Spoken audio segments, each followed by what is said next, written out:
Hello, welcome to episode 15 of Petz's Game Shack.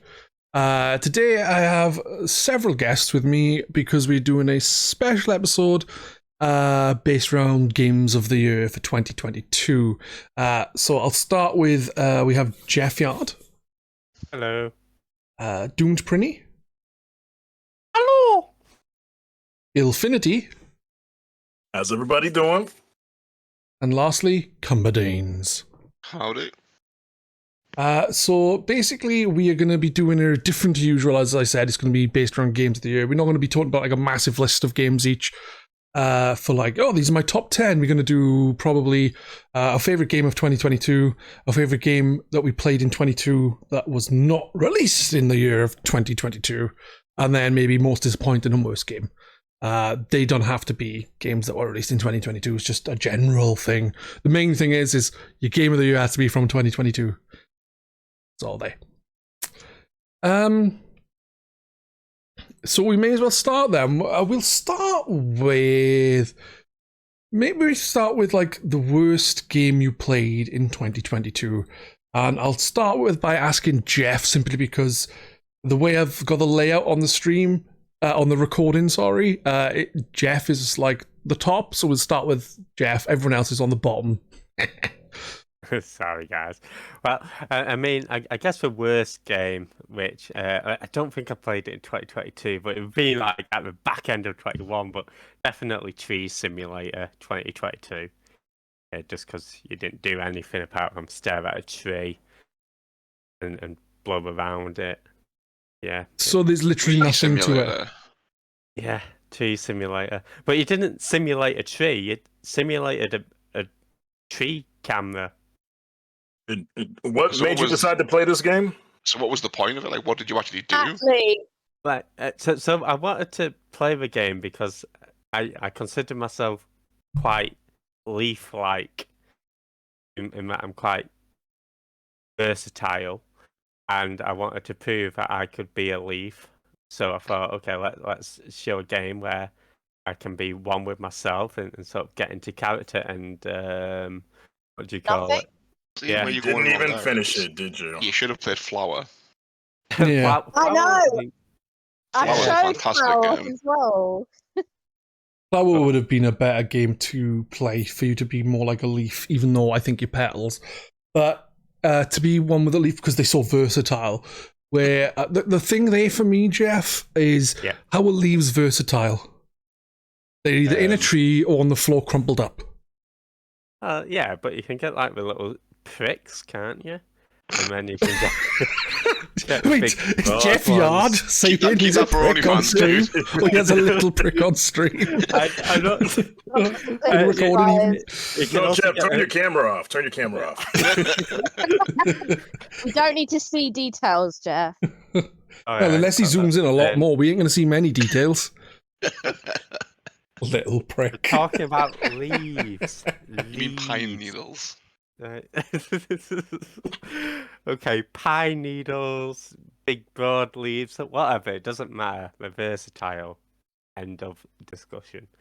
I don't even care about leaves, but and I don't care about Tree Simulator 2. That's why it's not my most disappointing game. Thank you for attending my TED Talk. I thought it was actually the worst game that you played, not the most disappointing. Oh, worst. Most disappointing will be next. Oh, right. Oh, well, yeah, it's the worst one. To be fair, though, Tree Simulator doesn't sound like you do much like PC building simulator. You're building a PC. Car mechanic simulator. You're mechanic in a car. I know that is not the correct term, but you're doing engine work on a car or what have you. Whereas that Tree Simulator, you just, literally control Watch a camera, tree. look at a tree, look at a tree. You just watch a tree. You can control how fast the wind blows, and that's about it. I mean, Tree Surgeon Simulator could have been a game, maybe. Yeah. Like, I was expecting, like, maybe you'd be playing, winter will be coming, so like, okay, let's get rid of all these leaves, don't need them.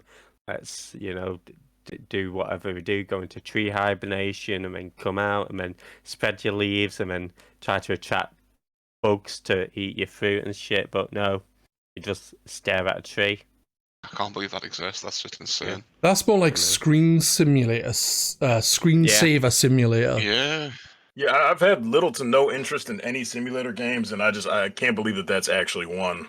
The Oh, I power might make washing a simulator title. is fun. Yeah, No, Power that's Wash is really supposed to be fun. good. I wanted to play the new Goat Simulator. You were talking about that earlier, actually. We were, before we started recording, we talked about Goat Simulator 3 and how there was never a Goat Simulator 2. That's true. There wasn't.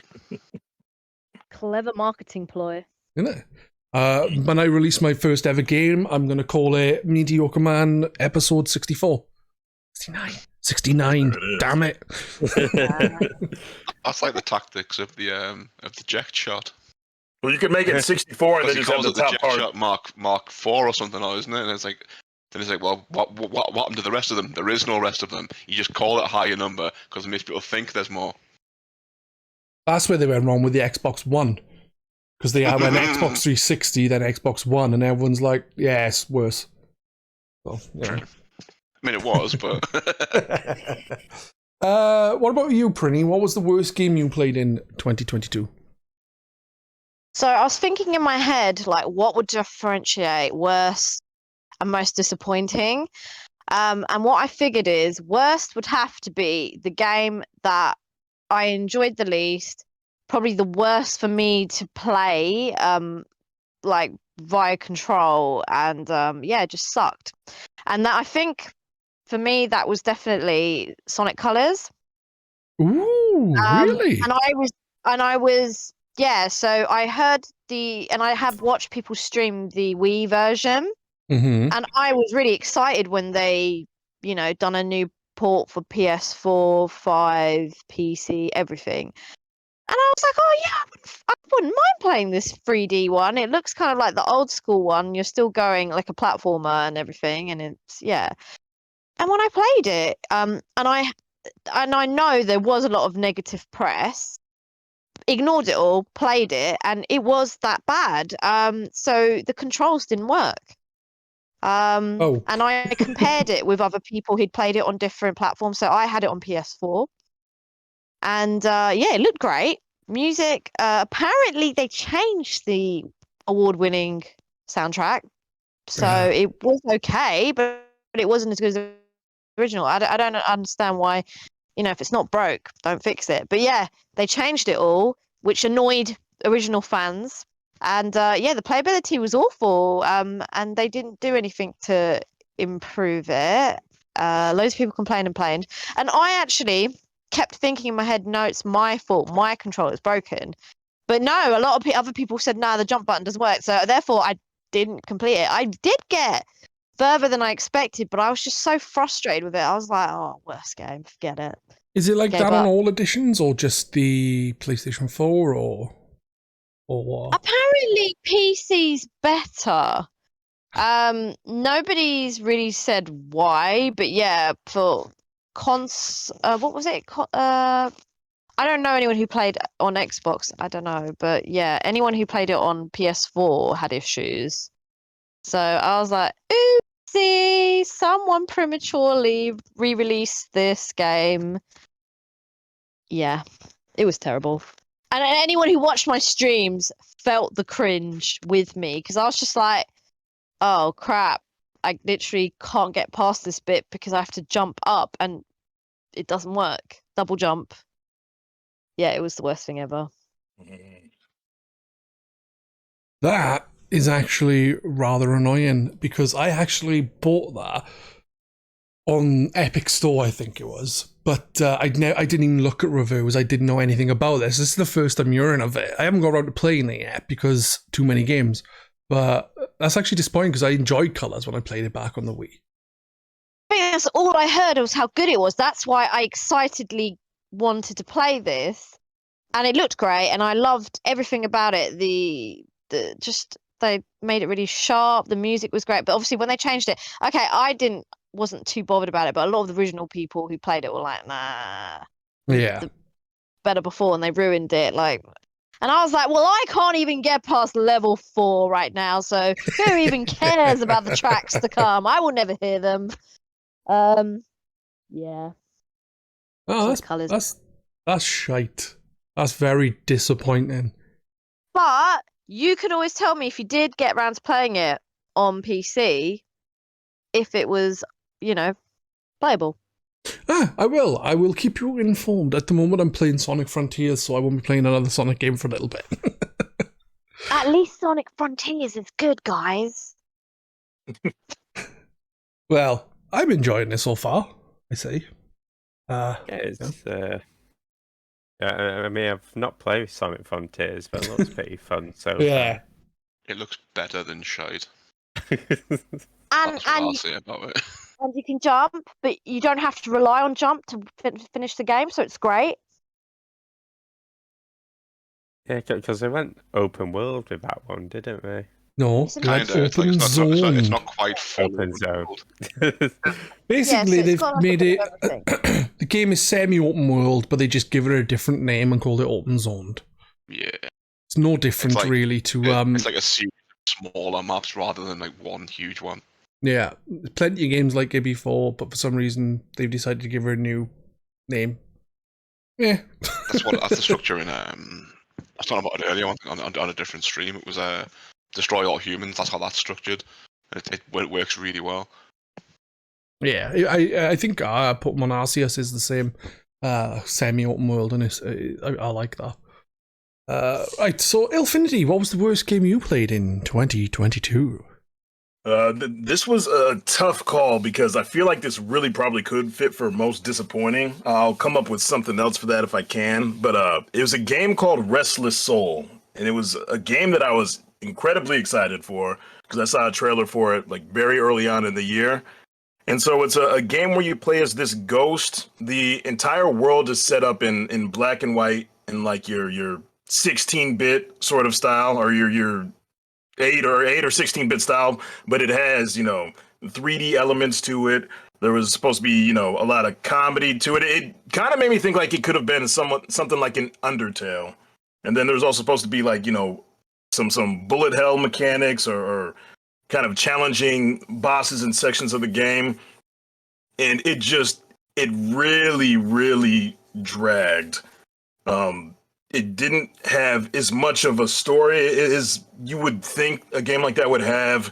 And it just ended up being like a lot of kind of either forced jokes or just really, really obvious puns that really, really didn't keep me invested in the game. So I couldn't even see it through to finish it. I was really bummed because, again, the style of it was really cool.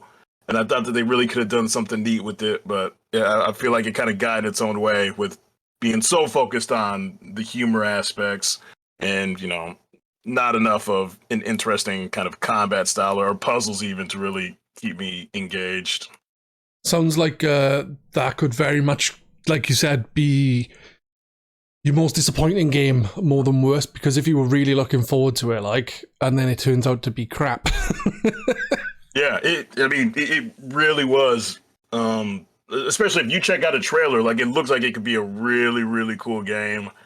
But yeah, the joke's not really landing. Again, getting the feeling like it was trying to almost be an Undertale, but not having like the charm or the sweet characters to it, and just a lot of just bad kind of slapstick or soul. Very nice. Yes. Yeah, it's just googling it actually. It does look pretty cool from what you were saying. So it's a bit of a shame that it didn't live up to expectations. And I love my games that'll be in black and white too. So it's really had a lot of high hopes for that one. It's always bloody problem with games when it's like it can look good and then you get to them and it's like, why did I pick this game up? Yeah, why did I waste my money? That was definitely the feeling. That's how Mediocre Man 69 isn't like that. So it's an RPG then, like Undertale then.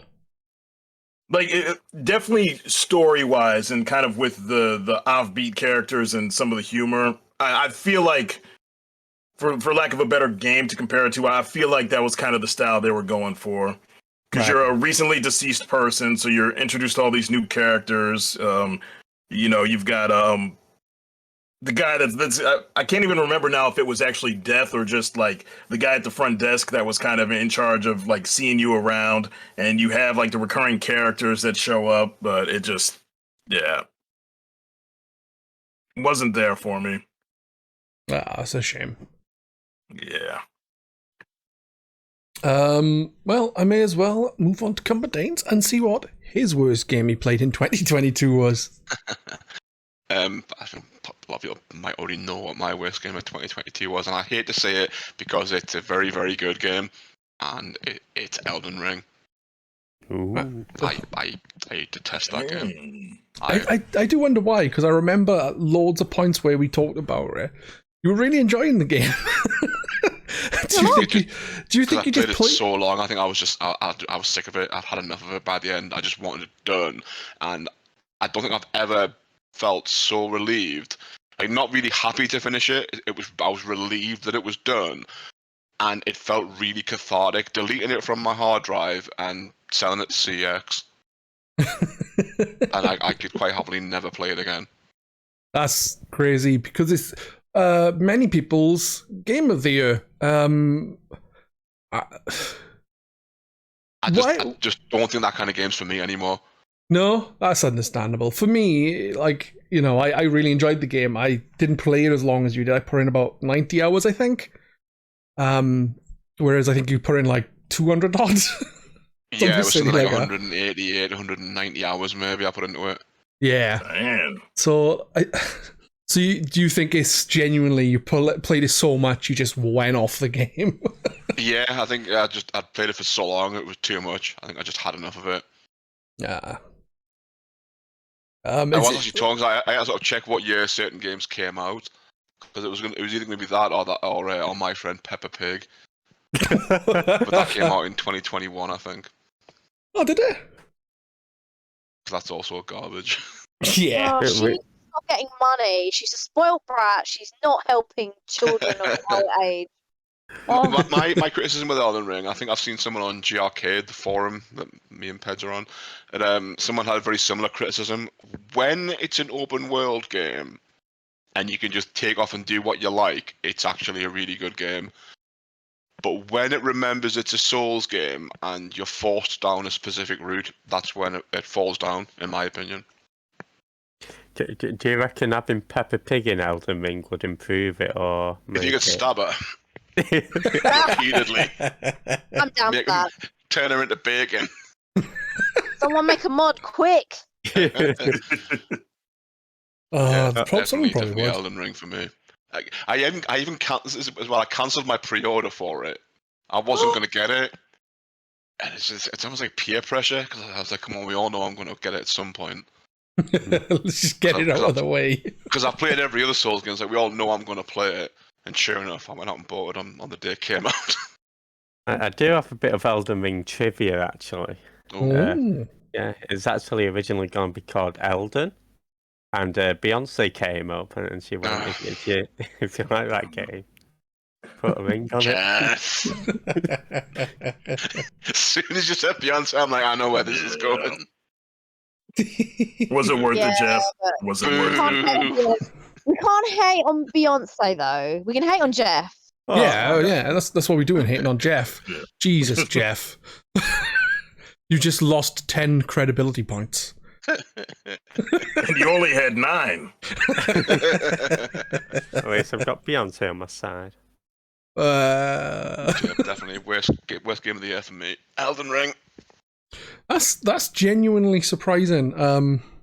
But each to their own, as they say. Well, they actually say to each his own or to each their own, whatever it is. But gives a shit. I was kind of hoping I would get away without playing Warlong when that comes out, but it's pretty Game Pass day one, isn't it?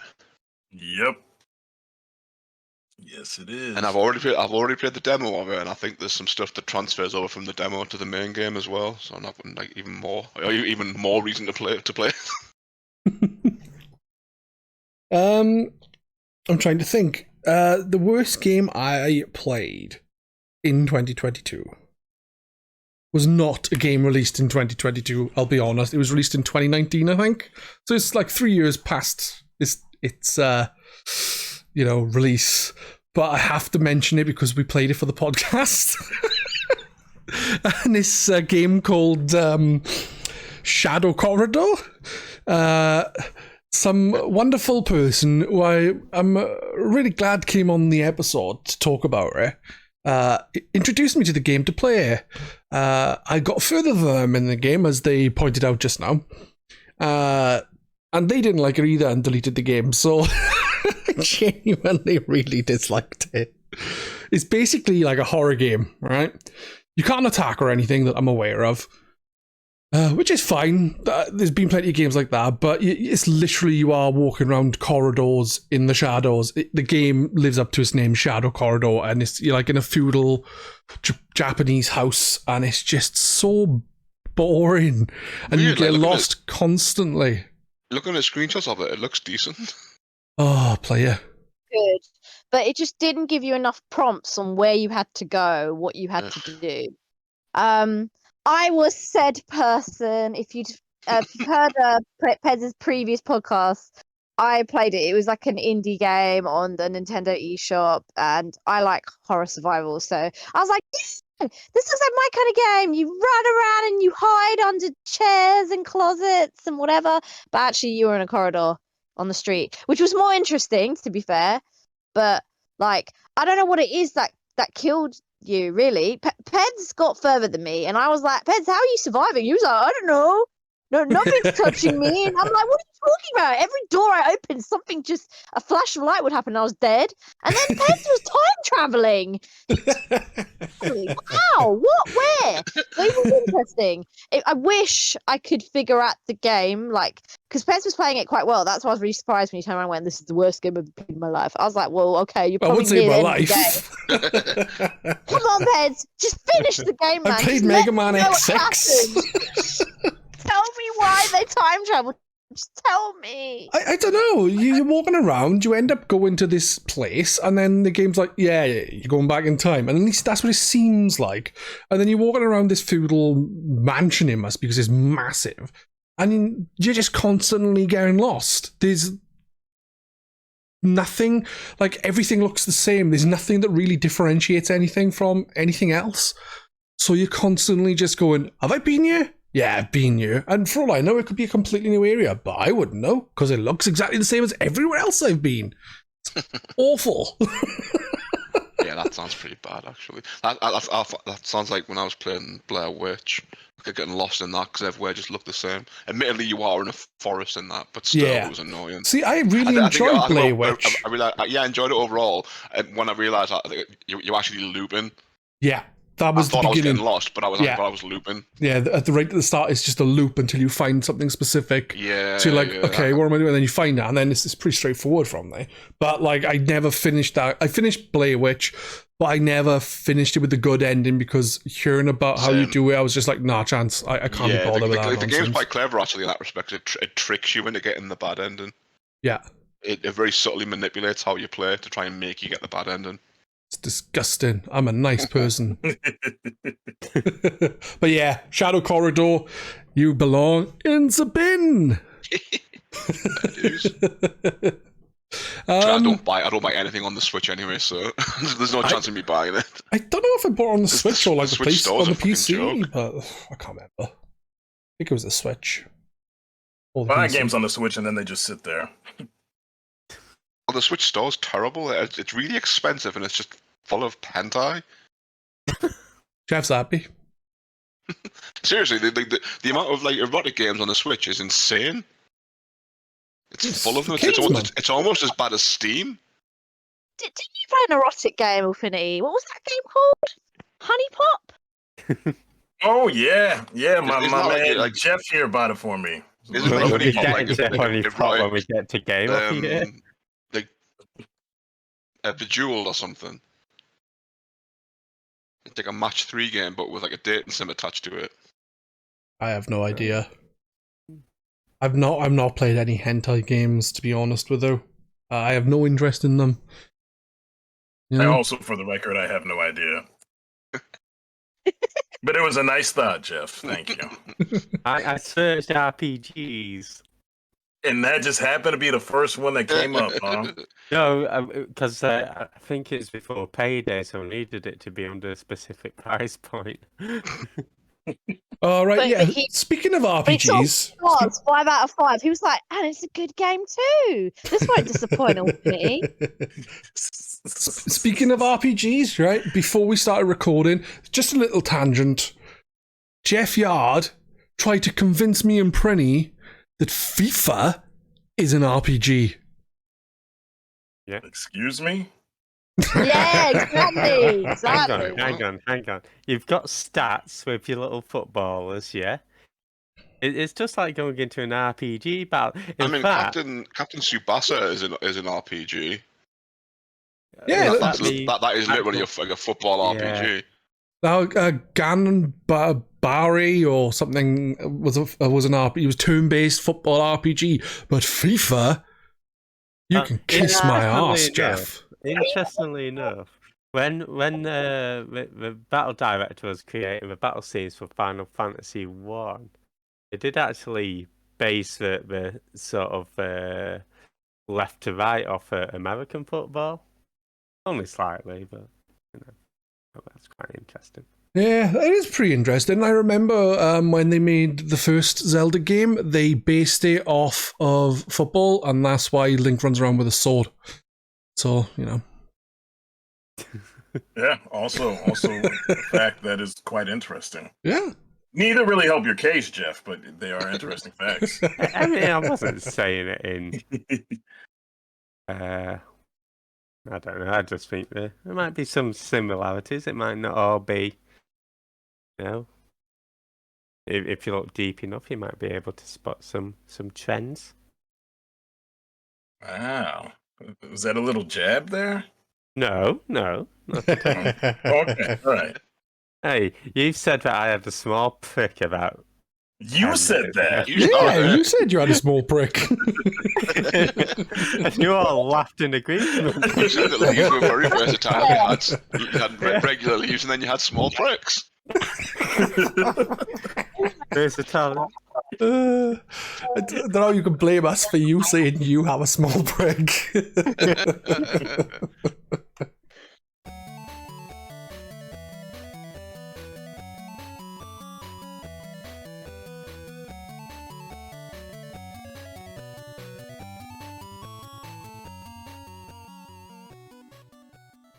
We'll move on to most disappointing game of the year that you played in 2022. We'll go in reverse order. So we'll start with Cumberdanes, and we will ask Cumberdanes, what was the most disappointing game you played last year? Yeah, I've got a good one lined up for this as well. It was something I was really looking forward to. Elden Ring. Because I really like the game that it kind of originates from. It's got a bit of convoluted history, but the game is iLLfiNiTy Chronicle Rising. So it's not Peppa Pig. No, iLLfiNiTy Chronicle Rising, which is like a reboot. Well, it's almost like a shop's own brand version of Suikoden, pretty much. Because the director of Suikoden hasn't got the rights to it because Konami owns it or whatever, so he made his own basically. Yeah. The full game is due out sometime this year, but iLLfiNiTy Chronicle Rising is like a precursor to it, and if you finish it, some things carry over to the full game. There's a lot to like about it, but it's like at best maybe an 8 to 10 hour game dragged out over like 25 hours. Yeah, I actually remember you streaming just boring side quests. Like when you're actually progressing the story and doing stuff, it's really good. But then you get back to town and it's like, do my laundry. Oh, by the way, I dropped my chopping axe in the forest. Can you go and find it for me? And everyone's got some dumb little task for you to do. It's just busy work, the video game.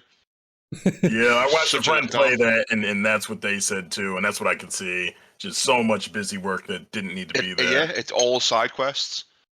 Like I say, it's like about a 10-hour game, dragged at best, dragged out to maybe 25, 30 hours of just pointless busy work. Can I ask, am I right in thinking that the game, once you finish it, has more side quests to do? No, you can redo all the side quests to max your levels out. Oh, no. I didn't twig it was the side quests looping when I played it. I thought it was a new set of quests, and I was like, "What the fuck is it not done yet?" Then I think like my brother was in the chat, and he was like, "No, it's just the same quests again." And I was like, "Yeah, screw that, I'm done." Yeah, I don't blame you. Like, I'm not doing all the same quests again when they were boring the first time.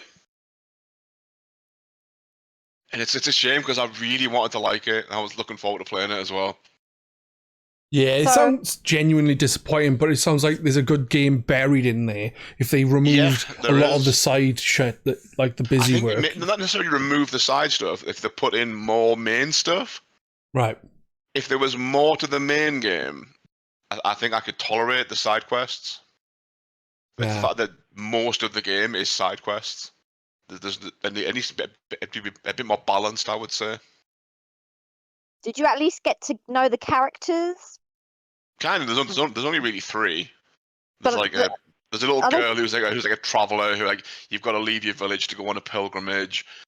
It's like a coming of age sort of thing. You've got to go and find these magical lenses in the ground, and her fifth father found a huge one years ago, and she wants to find an even bigger one, and that'll be like how she helps the tribe move on. There's a sort of a kangaroo bloke who's a bounty hunter, and then there was like a mage girl who was kind of generic. I think she was the mayor of the town.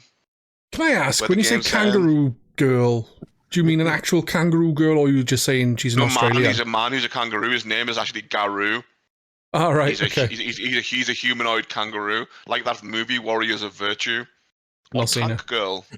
Or I've seen Tank Girl, Jack. but I can't remember her. Yeah, like the Rippers in Tank Girl, they were like kangaroo men.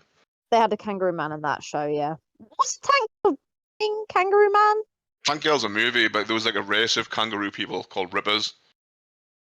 Yeah, but They wasn't live she banging underground. one of them? I think she was, right? No, she has a human boyfriend at the start of the Oh. movie. There's a scene where she's like getting her clothes cut up with scissors, Kinky. all erotically. Like I said, of stripping off, she's like gradually cutting her clothes away with scissors. Yeah, I wouldn't waste my clothes. But yeah, Aiden Chronicle Rising could have been really good, but just wasn't. I'm hoping that when the full game comes out, that it's good. Yeah, that's Yeah. a bit shitty to hear that from Cumber because I've actually kickstarted the full game, and everyone on Game Pass got to get Ayuden Rising, and I was really gutted because I was like, Oh, yeah, game, that's right. so I was really pissed off about that. And I looked in the Kickstarter to see where the chance was to get this, and there wasn't any. So I'm waiting for the no. physical version to come out, which is coming out March. So obviously everyone's said their piece on it, and I'm like, oh my god, I'm still gonna play this game. I can't not play the game because I've played the whole Suikoden franchise, and I know how important it is to play all the games and then do the load the save file from the previous game and Yeah. how it affects all the conversations and endings and stuff. So I'm just like, oh, If I and if might they love want to, it. I'm if they gonna wanna ignore pack it- everyone. I might love it. It's fine. I think We're the gonna back highlight up of with a bunch of Ayuden, errands. Just put that on the side. Like, let me skip all the BS errands. I think the highlight of Ayuden Chronicles was one of the bosses looks like two big hairy cocks. I think it's supposed to be. I think it's meant Jeff to be ain't gonna two play. I'd be Yetis. so jealous. Like I'm pretty sure it's meant to be two Yetis, but just the way they're drawn, it just looks like two big hairy cocks. This might be a game that Jeff needs to gift iLLfiNiTy in the future. I'm going to gift him Tree Simulator so we can see a small prick. Send him a dick pic. Already have.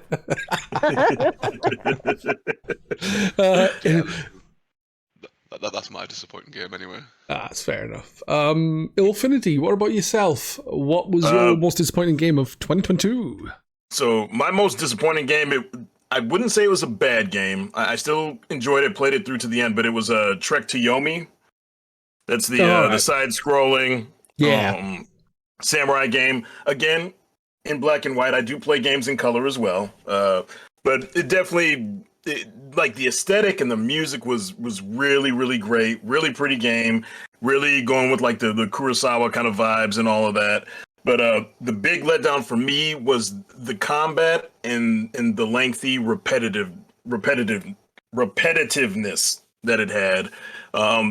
It was too long, and it was great to like see the different backgrounds and the different areas that you would go, because you'd be in some of the real world, and then you were kind of in like this underworld or this dreamlike state, and all of that was really cool. But it got so overblown with just the same kind of minions, time in and time out. Pretty early on, you realize that there's a pretty simple combo that you can do, and you use that on pretty much everything. So there were, I want to say, 3 or maybe 4 boss fights that were really, really cool. Like, I loved those because obviously you had to use different strategy to get by those, and those took me a while to beat those bosses. But then everything in between, other than just seeing how great the game looked, was just running up to the next enemy or a couple of enemies, hitting the same 3 buttons, and then moving on to the next one. So still probably one I could say, worth checking out if someone's interested, especially if you like that style of game. But that was really disappointing that so much of it was just... Yeah. Basically, it's worth playing, but keep your expectations in check. Yeah. And just know there's going to be some long... Yeah, and just know there's going to be some long stints there where, other than the game looking great, you're probably going to be pretty bored. That's a shame, because it did look good. I haven't played it myself. I may have done a little bit right at the start for Game Pass Quest, but not very much at all. Literally say 5 minutes in the game. But it looks really nice. It's just a shame that gameplay wise is a bit lacking. Yeah. And like I said, enough there for me that I still played it through. And there's a couple different types of endings you can get, which is kind of neat, depending on what way you decide to take your character. With either redemption or just kind of going down that dark path. But yeah, could have been better. So was it just a bit bland to play then after a while? After you found out the good move to kill everything? Yeah. Okay. Yeah, because it's all just on that 2D kind of framework. So you either have enemies running up behind you or in front of you. And I want to say it was basically like if you had the block timing down, you could block them, which would automatically stun them. And then there was like a 2-hit combo that you could do that would pretty much wipe them out. It was something like that where yeah. Because when I saw you play, it did look really fun. So yeah, that's a shame. Doomed Prinny. What were you disappointed with in 2022? Oh man, anyone who watched my earlier streams last year will know exactly what I'm about to say. And this was a game that's mainstream, really popular, high acclaim, had a sequel, and I played that sequel, and it just was the most disappointing thing I've ever played, and that was Persona 5 Strikers.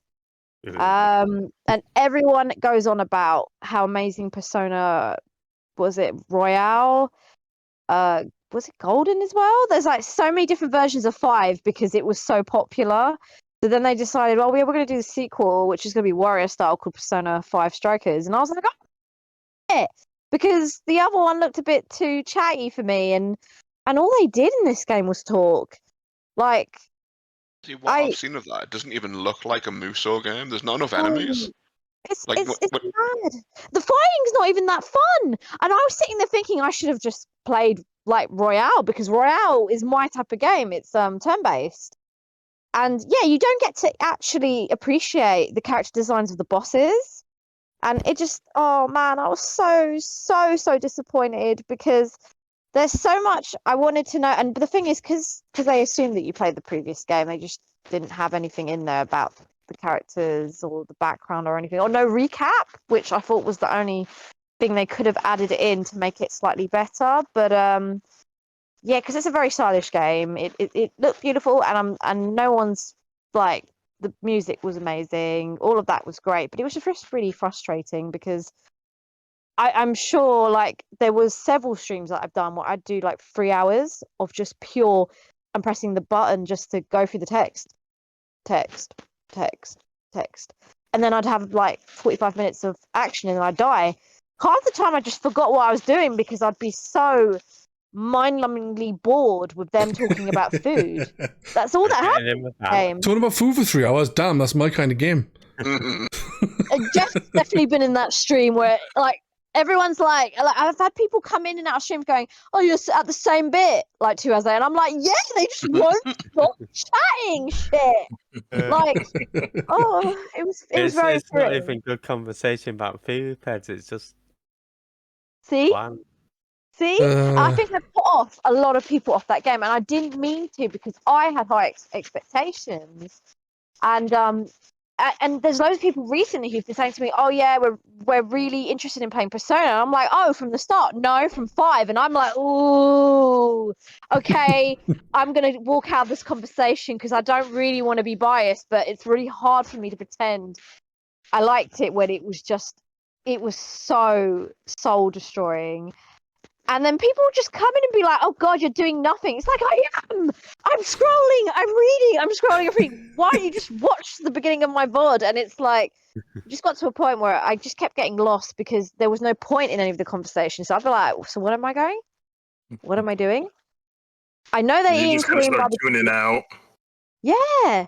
And like, and I know loads of people who've played it, enjoyed it, and who've speedrun it like in 10 hours. And I'm like 15 hours in, and I'm like, I don't know, not even halfway. And I'm like, God, there's more of this?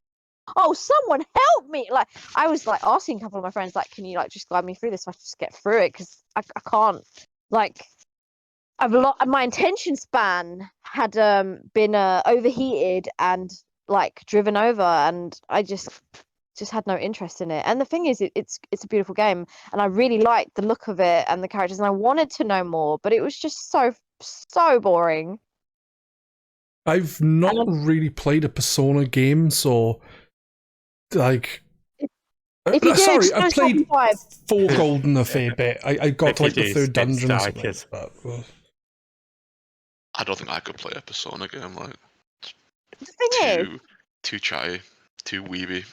Oh, the thing is, so it got weeby from 4, right? But if you play the original games, they were a lot darker, a little grittier, really fantastic story, but then they wanted to make it more commercial, so 4 became really weeby to appeal for merch. So, you know, waifus, husbandos, stands. All that dating teenagers stuff is weird. But the thing is, I've played 4. 4 was great. I actually watched the anime for it too. So that's why I thought I'm going to like 5. But 5 was just too much procrastinating on irrelevant things. And I guess they just thought, yeah, let's focus on the characters, get to know what their favorite color and food is. And it's like, I really don't give a shit now. I'm so bored after the first 15 hours of chatting. It was just gone. Whereas 4 had a really good mix. And 5's already so damn long. Well, if you couldn't tell us what we need to know about these characters in 5, we didn't need a sequel to do more of it. I know. See? Exactly, and all the characters I despised came back again in Strikers, and it was like, because I watched people stream 5, so I didn't go in there blind. I knew what was it, but it's like, oh my God, I guess I prefer watching someone else go through that horror and torment or frustration. I didn't want to go through that. I get those hours back. Yeah, 4 was great. 3, 4 great. I haven't played 1 and 2, so I can't comment. But 5, oh my God. What happened? Persona Fever 1 with a dog? Yes. And Persona 5 as Morgana? Yeah. 3 had the really cute dog. I think he has a pipe in his mouth. No, he has a throwing star in his mouth, and that's how he fights. The dog with the pipe is Tales of Vesperia. Tales of, yeah, that's it. So then he has a pipe. Yeah, so 3 had the cute dog, and then 4 had the weird round teddy bear guy. He's actually called Teddy. And then 5, you have the perverted cat. Yeah. And constantly tells people it's not a cat. Yeah, and then it slags everyone off and it pervs. To be fair, that cat sounds like Rocket Raccoon, who always tells everyone he's not a raccoon, but he looks like a raccoon.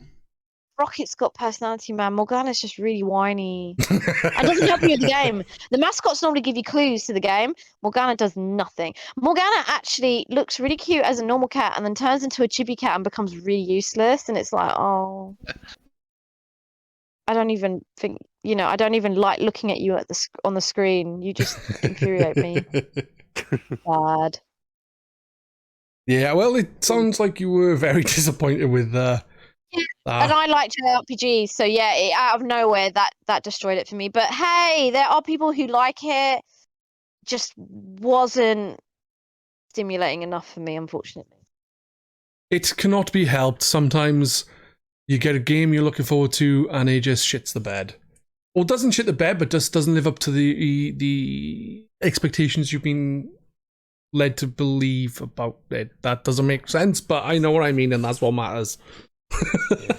If I was Too bad when you see a franchise that takes something that's really successful too, and then they think, well, the fans we have isn't enough, so we need to tweak it and do something different to bring in more people. It's like you put off the fans that you originally had. Yeah. Suppose the thing with Warriors Tycoons as well is like you've got to really like the source material because there's that many of them and they're all basically the same. Yeah. Like I really like Hokuto Muso, like the Fist of the North Star one. That's really good because I like Fist of the North Star. But I wouldn't play, say, like Gundam Warriors because I have no interest in Gundam. I would just find it really boring. I've never been into Muso games, but I did enjoy 99 Nights on the 360 for some reason. And I don't know why. Dragon Quest 1 is really good. I need to play the sequel to that, Dragon Quest Heroes. That's really good. But again, I like Dragon Quest. So I like the source material.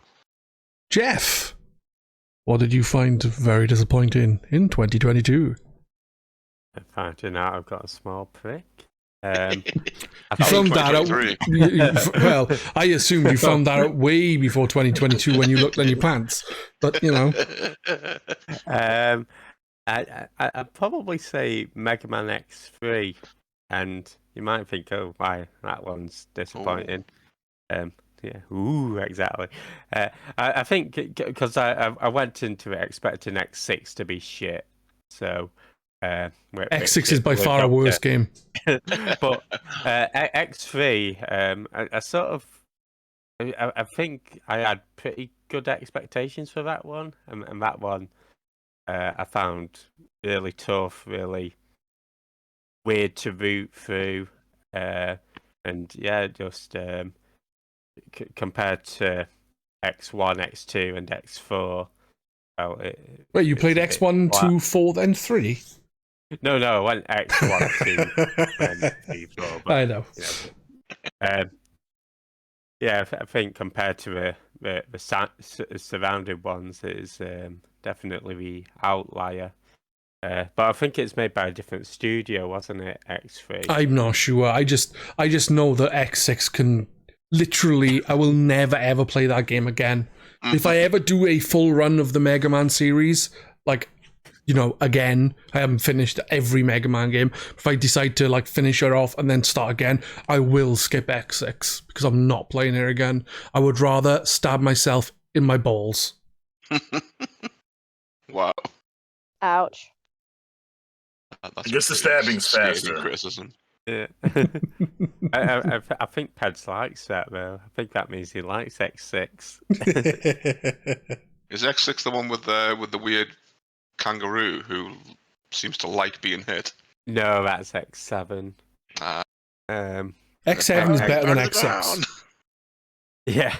X7 at least tried something different, and the 3D sections are not great, but the 2D sections are by far better than X6's fucking travesty of a game. I don't know what they did to X6. They must have given it to the student who just started working for Capcom and said, you make X6 while the rest of us go have a wank. Which is the one with the big transformer guy in the background throughout the whole level? 6. That's X6, yeah. That's X6, the big yellow Megatron looking guy. Yeah. Mm-hmm. Yeah, I know the one you mean then. That's, that looked bad. I remember both you and Jeff streaming it. It looked bad. X5 was supposed to be the last one, and then I think it came out the same year as well. I mean, just Capcom wanted to release X6, so we developed X6 in about 8 months. Oh wow! It shows. It's sort of rushed out, right? Yeah, music was good. Well, that's something, I guess, right? Exactly. So X3, is that the X game you like the least? Yeah, but it's. I found it is. I mean, maybe X6 will be down there too, but X3, I went into it thinking that I'd like it, if that makes sense, which is why I'd say it's Yeah, coming off the back of X1 and 2, you're going to be like, oh yeah, you know, they don't get bad till the last 3, people reckon. But I only thought X7 was meant to be bad, and I preferred it to X6. X8 is fine as well. I really liked X8. X7 was functional, at least, unlike X6. It's just a bit bland, but yeah, X6 was just X6. So X3, most disappointing game you played last year. I didn't realize you played through all the X series last year. Yeah, might recall that as the first of one of my friends to beat the X series, actually. Do you know what? I genuinely believe that X6, because I disliked it so much, it took me months and months to finish it because I just didn't want to play it. Otherwise, I would have finished it before you bastard. If X6 were good, it'd have been a different story. You know what I'm hearing? Wah, wah, wah. Knob. You small prick. I know what your disappointing game of 2022 is going to be. X8, because, you know, he couldn't finish it in time. Move on. Hey, sometimes it's good to make things last a little longer. You know what I mean, Jeff? And sometimes it's not size that matters. You know what I mean? Hey, I'm not the one who commented about your penis. You were the one who did. I was talking about leaves. You just happened to think, oh, this leaf must be a dick. Because you said small prick. Yeah, because I was talking about the pine needle things. But when you're describing about how you're a leaf and you bring up a small prick, you can see where we get that connection, right? I think you're stretching. You could have just said pine needle. Yeah, I couldn't think of a word. Speaking of a leaf, not a dictionary. What was I going to say? Speaking of, as you did mention, you know what my most disappointing game of 2022 is. You'd actually be surprised with what I'm going to say. Of all the games I played in 2022, I'm going to pick a game that was released in 2022 for this.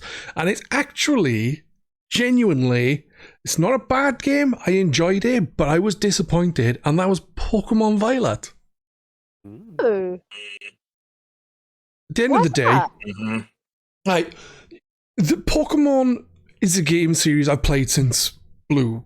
I've had Blue, Red, then I had like Silver, Crystal, and so on and so forth. But one of the things I always wanted was a fully realized open world Pokemon game.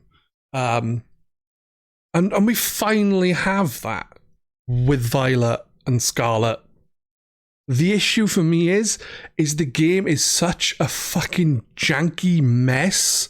It's really ripped the wind out of the sails of the first ever fully open world Pokemon game.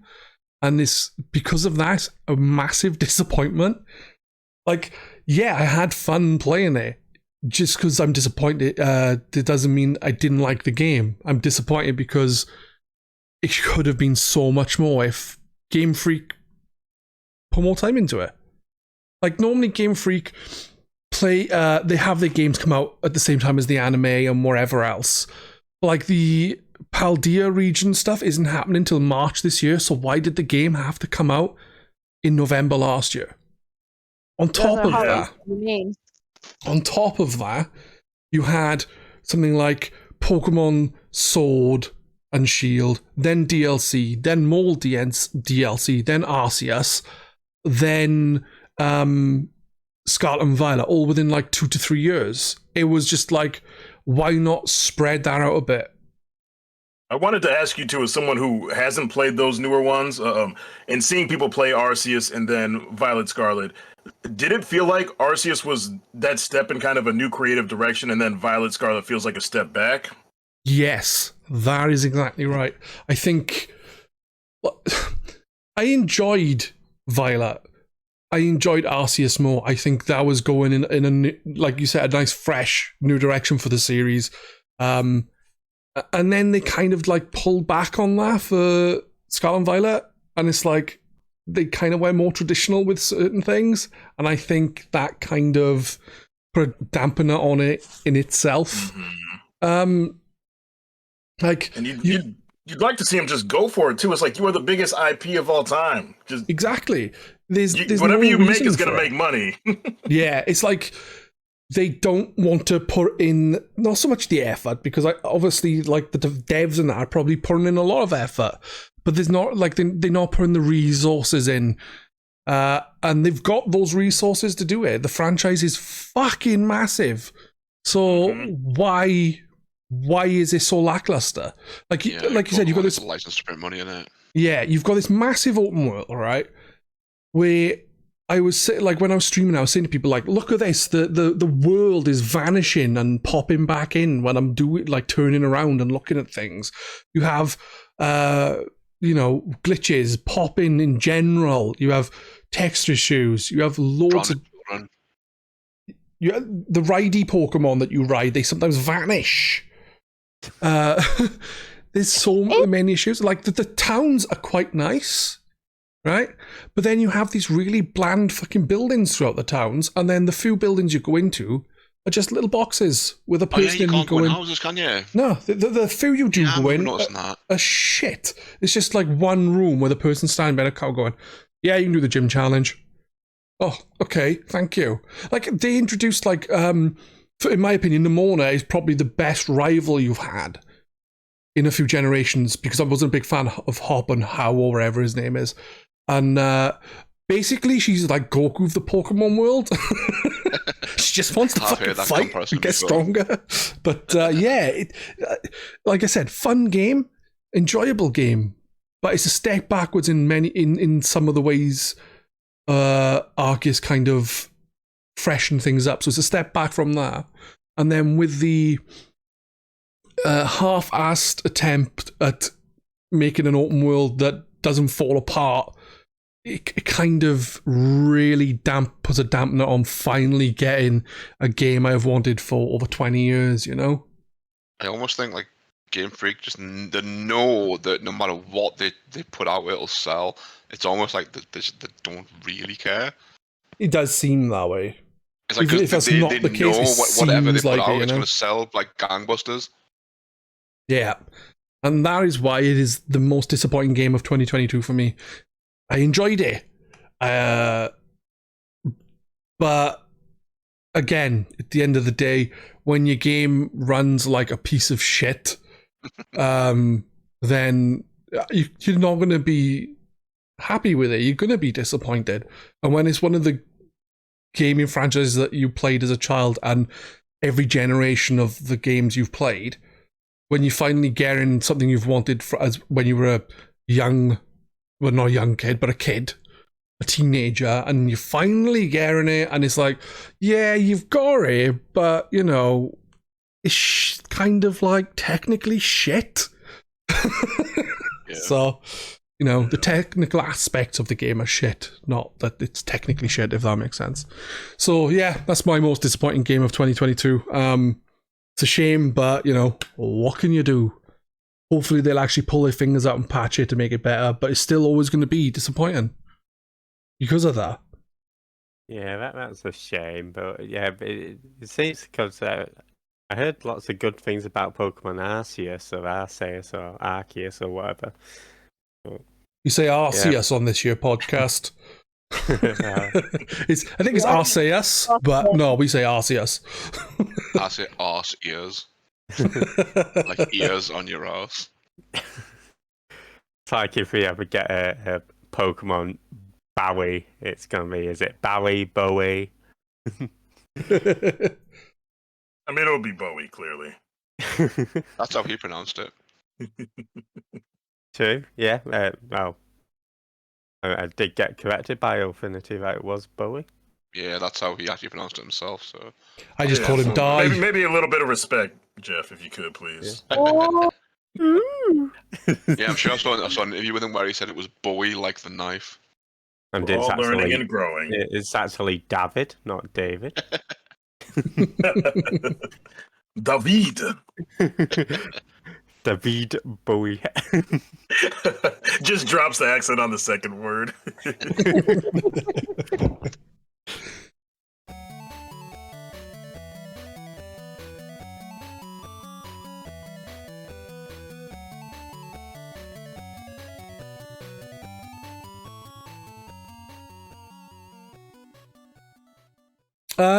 Shall we move on to the next segment? One thing I wanted to mention, we can be quick with this one if you want to, is I was going to ask you all a game that you played last year that isn't so much your favorite game of any way, but you think it's kind of like underlooked, not on many people's radar. So for me, I'll just start with me because it's easier to give an example. It's not my game of the year. I think I know whose game of the year is, but for me, a game that I genuinely really enjoyed that I think is overlooked is Infernax. Cracking game. But I don't want to really talk about it, but that game is really good. I played through it like 5-6 times, something like that. I really do that with games. Cracking. All right, I am adding that to the wish list. Yeah, Infernax is awesome. It's on Game Pass, by the way. So good. Even better. Yeah. We'll start with Prinny this time. Is there any game from last year that you would like to say, go out and fucking play it? yeah. It was a indie game that I tried out, and I actually played it on my bro's PS5. I believe it was called White Lies. Sounds familiar. Yeah, White Lies. Yeah, so it's an indie game, and it's a bit like Little Nightmares. So that's how nice. it kind of plays out. Do you remember? I think you watched, perhaps, me play it. Yeah, I'm awful with names of games, but you know. But it's like Little Nightmares. You know how like everything's moving and it's coming together like a story. So it was, I think in total maybe less than 20 hours. Oh, nice. And it was just so beautiful, and you didn't know what was going on. You didn't even know what you were at the beginning of the game, but it all shapes out that you're a little baby crow, and for some reason you've escaped this factory, but you're trying to figure out why did you escape the factory and why are you trying to get back in now. And as you grow, you start to learn about this factory, what's around it, what's in it, and it's all this massive allegory on class differences, poverty versus wealth, and that the crows were actually seen as the lesser part of society, and they were used as slaves. Aha. And yeah, I thought it was going to be like a pie factory, like, you know, blackbirds baked in a pie. Well, there were pigs. There were pigs and other things, but the thing was, you're looking at it through your perspective, and you're a little baby crow. But as you grow older, because you're trying to get back into the factory, because that's where your family is, and they're all enslaved, you start to see things differently. Right. And it's not as simple as black and white. And you realise that the pigs aren't just harmless and they're eating. The pigs are like the slave drivers, and your family are literally being worked to death. So you're a crow, right? Mm-hmm. And the pigs are pink pigs? No, it's black and white game. Are the what pigs white? Shaded, I guess. No, I'm just saying. I think it's more. Is it more about like, you know, fucking, you know, you're saying the crows were slaves, and the pigs were bastards. I was just saying, is it like a history lesson on just how shitty things used to be, as well as class and that? Sounds like a bit like Animal Farm almost. Yeah, it's Yeah. thinking Have you heard of Animal Farm. Farm? Is it meant to be people shagging other animals? No, I missed that part. It's a famous novel.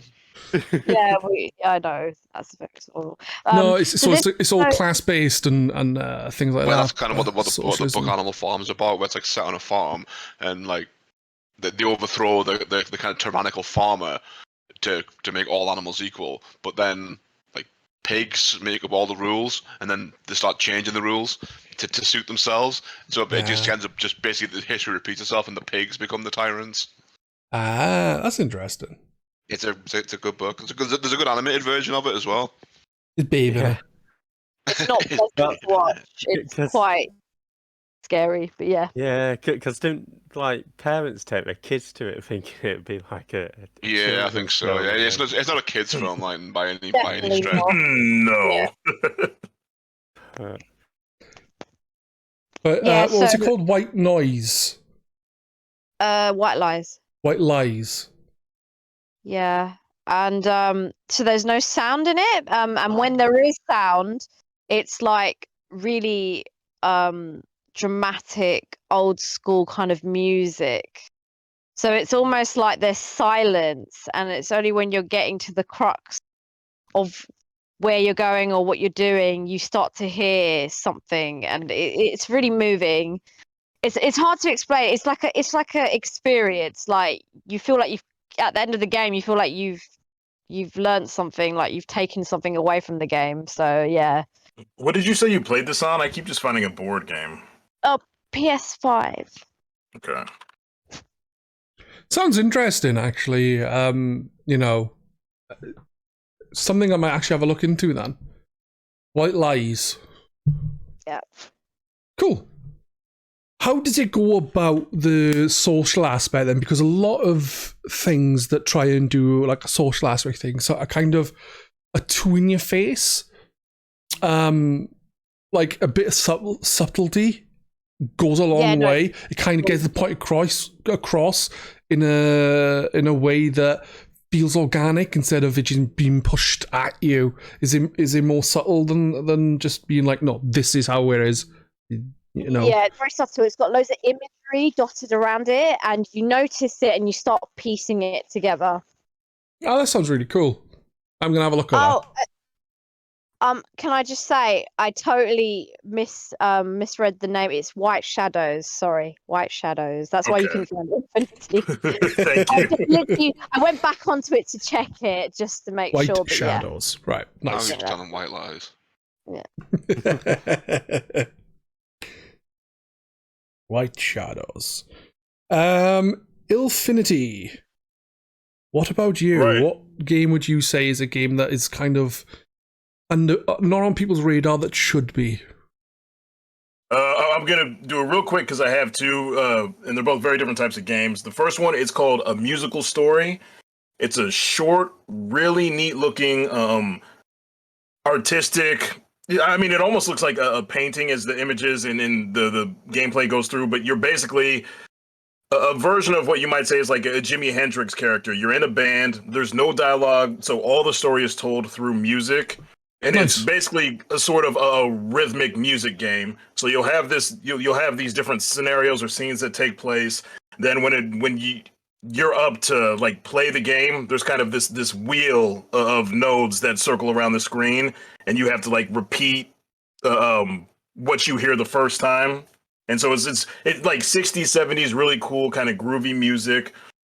And yeah, it's telling a story the whole way through. There's some parts where it gets quite a bit darker, even a little bit surreal at times, a little psychedelic. So I mean, a really, really cool game that I would definitely recommend people check out. And a shorter one. That's cool. So Ash, if you're listening, A Musical Story, rhythm game. And then the other one for me would be The Last Hero of Nostalgaia. That is a Souls-like game that's set up in a pixelated world that bounces back between pixelation and, more in-depth graphics, but it's basically a world of video games. So everything is a reference to like all the great video games you could think of. You can get armor that's from the kitchen's cook, which is Master Chef armor. So it basically a version of, Master Chief armor, and just like every single thing you see in the game, armors, weapons, all of it is like references to different video games, and that was a ton of fun. That's cool. Yeah. Out of the two, then, which would you recommend most? Ooh. God, that's tough. If I had to pick one, I'd probably say A Musical Story, because I feel like less people have probably heard of that one, and I really did have a lot of fun with that. It was some really cool music. Yeah. So one of them sounds more, to me, from what you just described, one of them sounds more of an experience, the other sounds more of a game, like a typical game then, if that makes sense. Yes. Yeah, because there are parts that can be kind of challenging or tricky for A Musical Story, but yeah, it's more of an experience to enjoy the music and the art and kind of visually take in the story without dialogue and getting to enjoy it be told that way. Because I've always loved that sort of stuff. You go back to like Pink Panther and the different cartoons that were just told to you without any dialogue. Yeah. So I've always really got a kick out of that stuff and letting music be how it expresses itself, if you will. Yeah.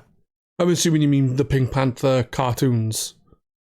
Yes, yeah. Never saw the Steve Martin junk. I don't mind Steve Martin, but I did not care to see those movies. Yeah, obviously there was films before that as well. Yeah, there was the old. Oh, yeah, that's true. I can't remember the guy's name. Peter Sellers. Also, Jeffy, isn't your girl in one of those newer Pink Panther movies too? You're my girl, iLLfiNiTy. Oh. Judi Dench. Is that who you meant? For the Oh, it's Judi Dench in one of her movies. See? I thought Beyonce was in one of those. Oh, was it? Oh, For but a game that's probably- turn this into a Pink Panther watch party now. Pink Panther, the conundrum of the missing ring. Is that what it's called, the film? The mystery of the small prick.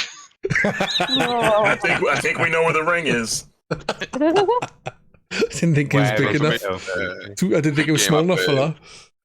The game I played last year that maybe not on people's radars and should be because it's a lot of fun.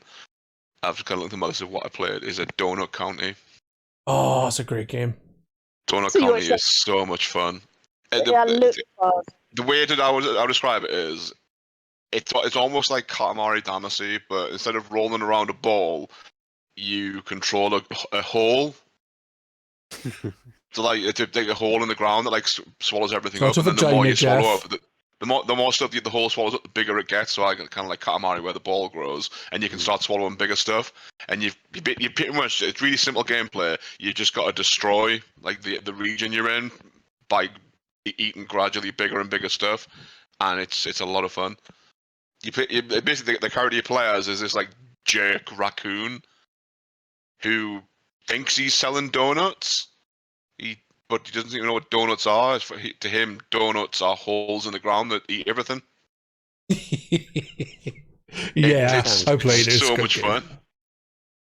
And by the way, it's really really short as well. Like I played it I completed it in like one stream.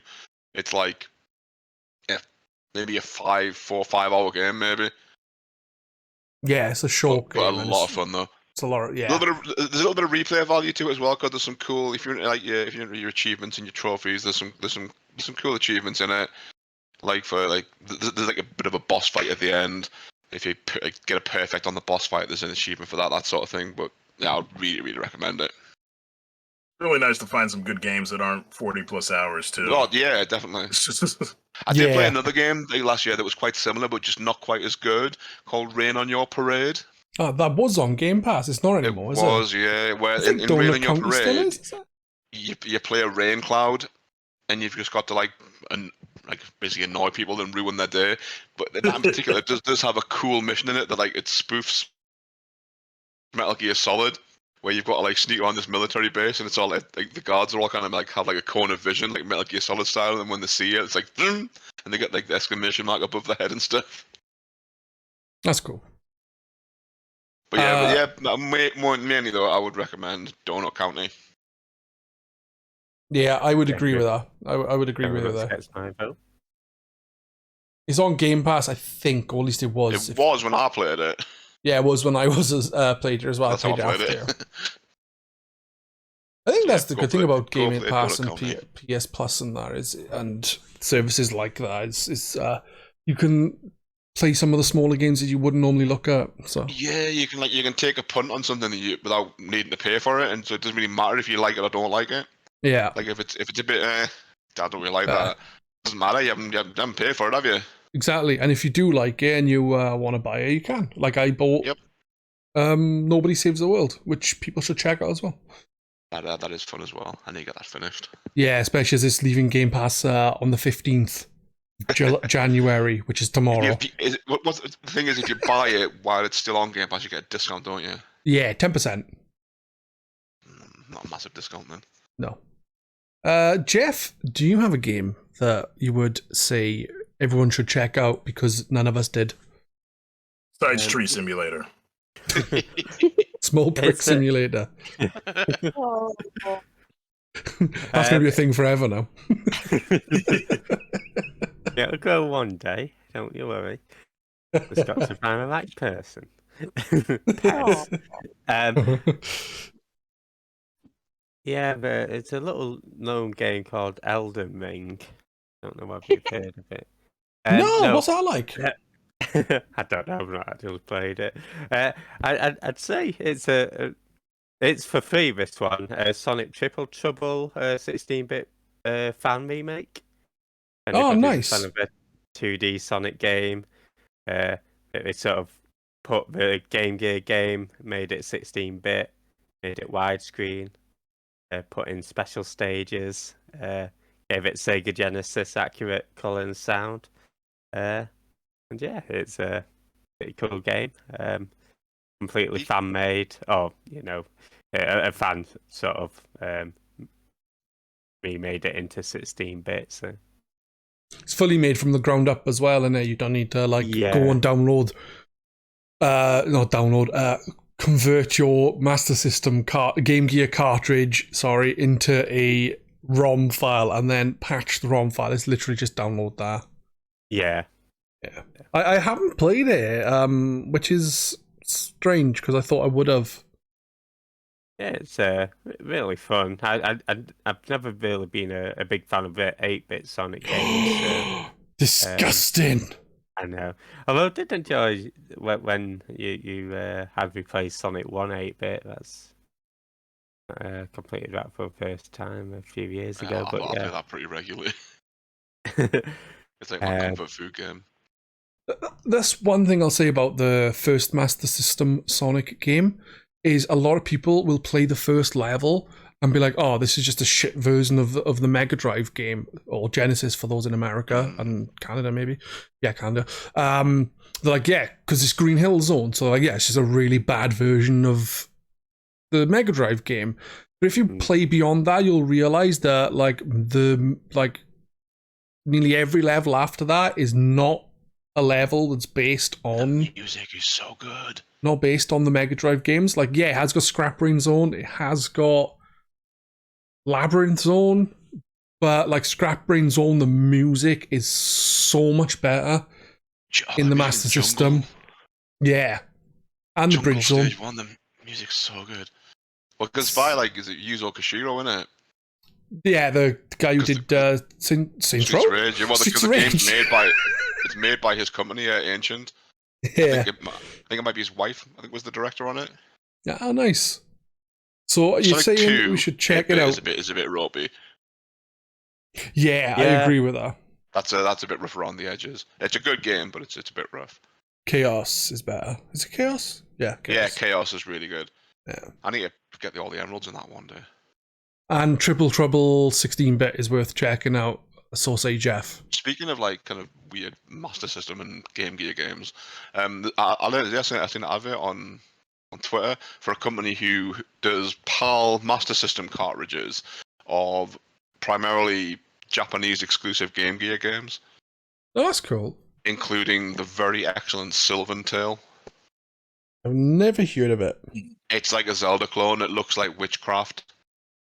For it to be a Master System / Game Gear game, if you see how good it looks, It I'll was have to crafted. check it out. It shouldn't look that good. It's a very, very good game. Yeah, my other suggestion will be, as you said, Small Prick Simulator. And it's just Jeff's OnlyFans. Yeah. My OnlyFans. I was going to say OnlyFans at Jeff, but I don't know how OnlyFans works because I don't go on there. So Yeah, Jeff, we're not here to plug our own stuff here. You're gonna have to- Hey, 50% off if you click the link in the description.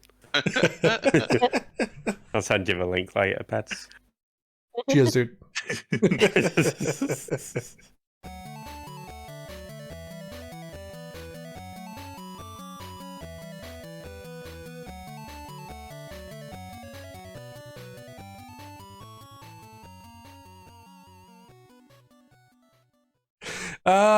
Right.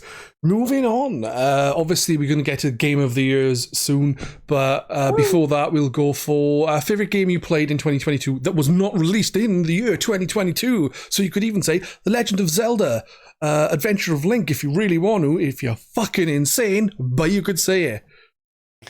At least someone got what I was on about. We'll start Adventure with. Link's not a bad game. It's not a good game either, let's be honest. I don't know. I think it's got its charms. Yeah, like when Link's walking around and a woman goes, "Hey, come in my bed and I'll heal you up." Yeah, I was gonna say he does spend a lot of time with hookers in that game. iLLfiNiTy, we'll start with you this time. But name me a game that you Ooh, loved that wasn't released last year. I'll have to fire through because there's going to be a couple again. But Mario 3D World, I had played some of that before, but I played through that this year, and that was a ton of fun. I love that. I love that game. A lot of neat levels, and just them adding in a lot of the different, I guess, Mario mechanics from older games all into that. So I had a great time with that. I had one more before this other one. What the hell was it? I'm looking at my list here. Oh, Ori and the Blind Forest. I absolutely love that. I figured I would, but I'm also not crazy about Metroidvanias for the most part. What is wrong with No. people on this podcast? You got Jeff, who doesn't like the Sega Sonic Master System games. Ilu's like, yeah, Metroidvanias suck. It's like, what the fuck? I shouldn't say that I dislike them. A lot of times it's hard for me to finish them when I start having to backtrack or figure out things that I've forgotten. Yeah. For example, I'm like near the end of Blasphemous, and I haven't picked it back up in a few months now because I know I'm going to be running all around trying to figure out, something that I missed along the way. Also another really great game though. And then one that I've always heard so many people talk about how much they hate it, and I had an amazing time playing, was Resident Evil 6. Oh, no. The schlockiness, the over-the-top ridiculousness. Like, I felt like I was in a mid-90s Michael Bay movie. It was it was so ridiculous, man. The game had me cracking up. It's a bad game, but I played through it with Jasm, and I enjoyed playing through it. But I don't think it was because of the game was enjoyable. It was because me and Jasm enjoyed making fun of the game. Did you play through it in co-op? Yes, I played it co-op, so that's definitely a part of it. Because it's so cheesy and so over the top, the things that happen in that game. It's just ridiculous. Yeah, it's stupid. Did you ever crash the plane? God, did we crash the plane? The cutscene is awful. For the cutscene. I'm surprised with the Resi 6. Like I said, it was enjoyable playing it with Jasm a couple of years ago, but I don't think it's a good game. But yeah, I could see that being a lot different if I was playing through it solo. Yeah. Who's your favorite character? Oh, what? Hold on. Let me look up names real quick. The sidekick boyo. I'm trying to think of his name. 1 second. It's gonna come up here. The guy that ran with Chris Redfield. Yeah, that's fine. I was just making sure you weren't going to say Jake, because if you did say Jake, I would have to remove you from the podcast right now. Fuck that guy. Well, I passed the test. Piers. Yeah, Piers is probably my favorite character. and a wild ending to the tale for him. Yeah, it was. I was also the one playing as Piers, so I got to enjoy that too. Oh, nice. I think Jasm played as him when we played through it, and he died on the last level like 20 odd times. It was fucking hilarious.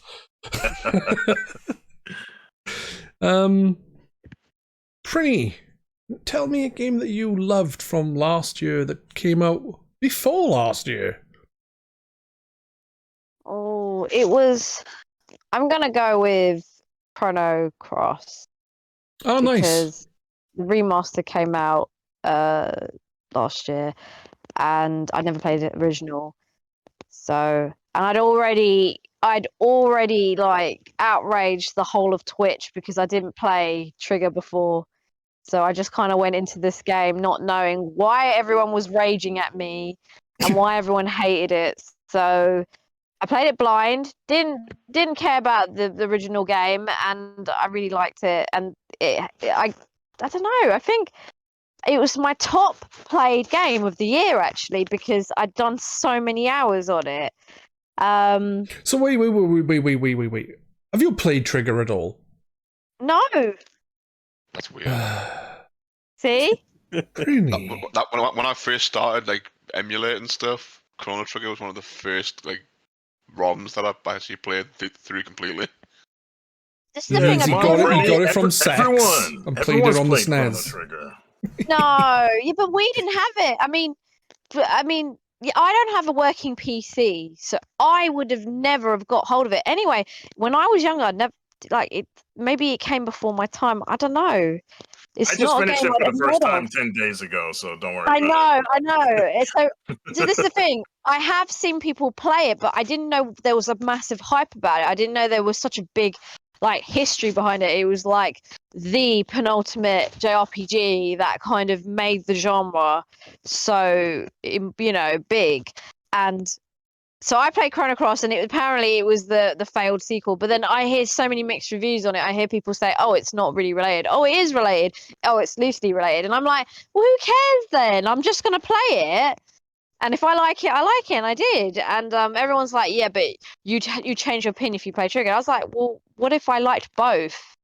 Like, what's the big deal?" I'm sure there's people on this planet who like both games, but I think I might be one of the majority that actually like this one. And I didn't expect to because I have always had a soft spot for the 2D pixelated sprite JRPGs. So I reckon if I sat down and I have.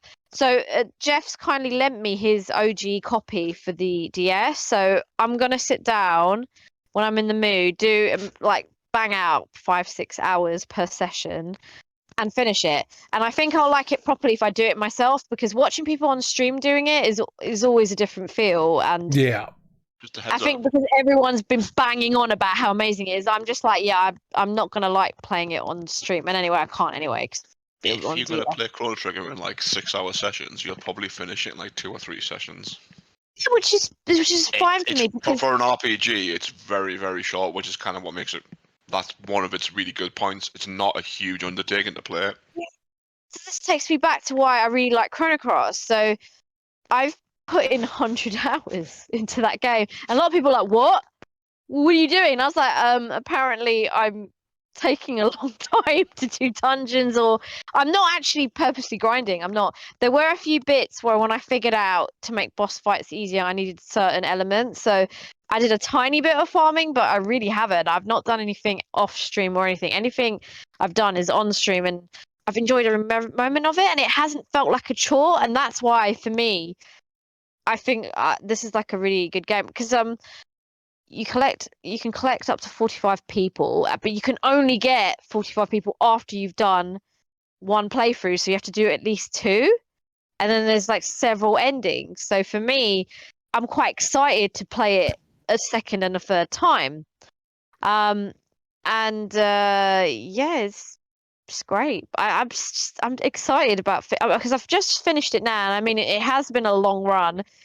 And I reckon I'll finish it a lot quicker in my second run. But yeah, I'm not at all bothered, and I like the art. I even like the fact it's 3D. I think maybe I've lucked out and I played the remaster. I prefer the look of it. I know the art, you can have a look at the original art. They've got a new version of the art, which they've done the similar thing to the remaster for Suikoden when that comes out again. And I think it's an interesting feature. I think it's neat. And also this one includes the remaster includes what is it called? Radical Dreamers, the text-based game which links Trigger to Cross. Oh, right. I didn't know there was a game. Yeah, that was did. previously a Satellaview exclusive. Yeah, so so I think looking at the hours, and I've never once felt bored and gone, oh, when is this game going to end? I've just loved every moment of it. And maybe it's because I have that soft spot for the Suikoden franchise that I really got into this. Yeah, the whole collecting. I do wonder that if another reason why you got into it so much in comparison to say other people is because you never played Chrono Cross, Chrono Trigger, and you went straight into Chrono Cross. You didn't have the expectations of people who were massively into Chrono Trigger, who went into Chrono Cross and felt a bit disappointed by it. Because they loved Chrono Trigger so much. Like, I never finished Chrono Trigger because I'm a twat. So, you know, there you go. Yeah, but I mean, I will definitely play it and I will enjoy it regardless, because now that I know that there's like a loose connection, I'll be excited every time I see those things come up. And it's a shame though, because I do like long JRPGs, so I'll probably whiz through Trigger so quick and I'll be like, oh, that's left me unsatisfied. I definitely prefer Chrono Cross. So I reckon that's what's going to happen when I complete it. But it's fine. I know I'll enjoy it. Didn't you say size doesn't matter? I did. Prinny, you're making Jeff feel sad. No. Look, iLLfiNiTy, if you finished it yet, right? How many streams did it take you to do? I think 4. Like, I'm pretty sure it was under 20 hours. I can look right here because I got Steam open. How many hours do we have on that? Okay, I had 30 hours, but I think I had some downtime where it was sitting open. Yeah, that's fine. It goes fast, though. I'd say probably about 20 hours. I think it's because you get engulfed into it, right? And you just want to carry on. There's no random, there's very few instances where there's random encounters. And then a lot of the areas you clear out, like, those enemies don't respawn, so the game just it keeps moving. There's not a lot of fat to it, which is one of the things I love about it. Okay, well, there you go. My opinion might be good for next year, but critical. Jeff, hello. Can I ask you what 2022 game you loved that wasn't in 2022, but you played during 2022? Because you need to tell us right now. Yeah, you can. I had one ready to spit out straight away, and you're not spitting at Pedz. Get it out of your mouth. No. Wait, I know what the problem is. Ask the person who's going to serve you coffee. They will spit it out for you. I don't know what you're on about. iLLfiNiTy, if you bought your friend coffee, or if your friend bought you coffee, would you keep disrespecting your friend? Would I keep what? If your friend bought you some coffee, yeah, would you disrespect your friend? No, I don't think I would. Okay, what about if your friend then told the barista to spit in the coffee? I don't know what you're on about. I did enjoy playing Shovel Knight. Well, that was a cool game. That wasn't 2022, was it? Yeah, you played that last year. With Shovel Knight, did you play just the Shovel Knight story, or did you play through the other ones as well? Just the Shovel Knight so far. Because obviously I think there's Plague Knight, some other night. There's about 4 or 5 now, isn't there? Something like that. Yeah. I think it's 4. I didn't like the Plague Knight one. I didn't like his moveset at all.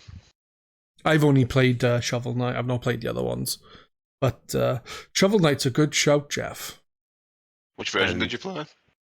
It's on Steam. Is the Steam version the same as the Switch version, so there's no extra content in it?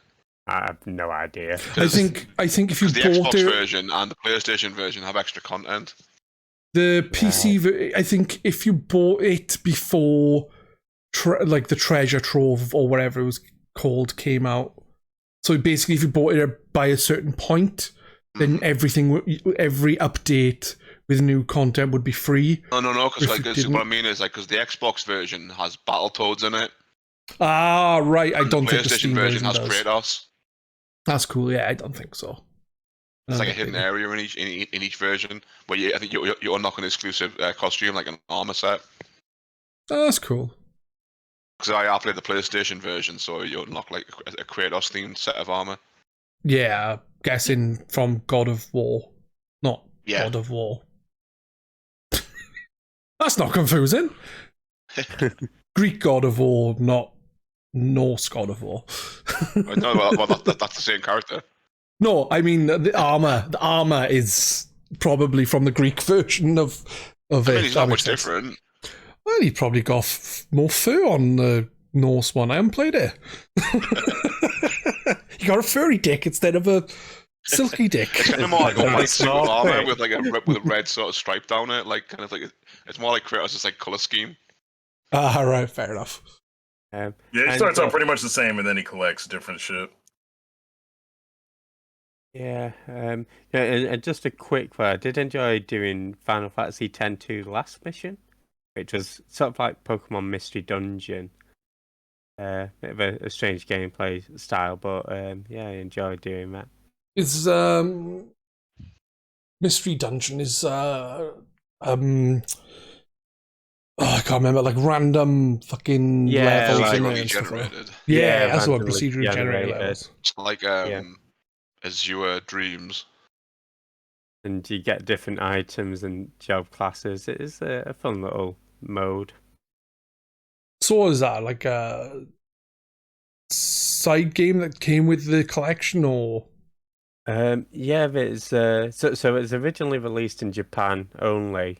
As part of Final Fantasy X-2, and then during the remaster it got included in the remaster that came out. So yeah, it's sort of like an epilogue to X-2, set a couple of years after.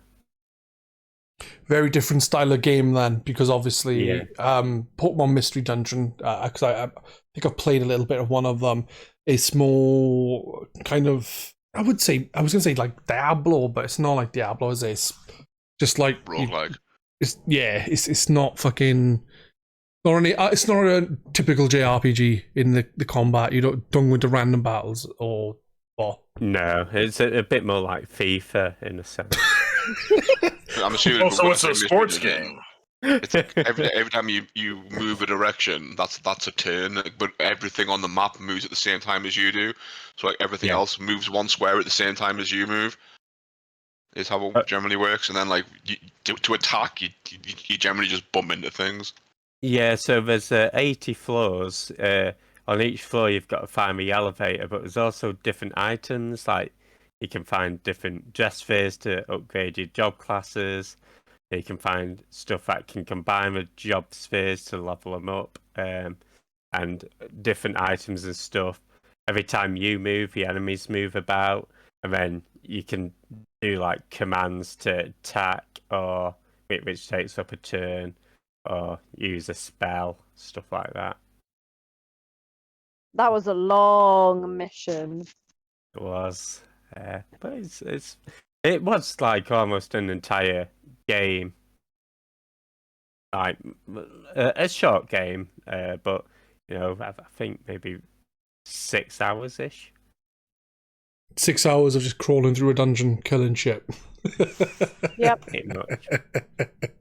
Nothing wrong with that.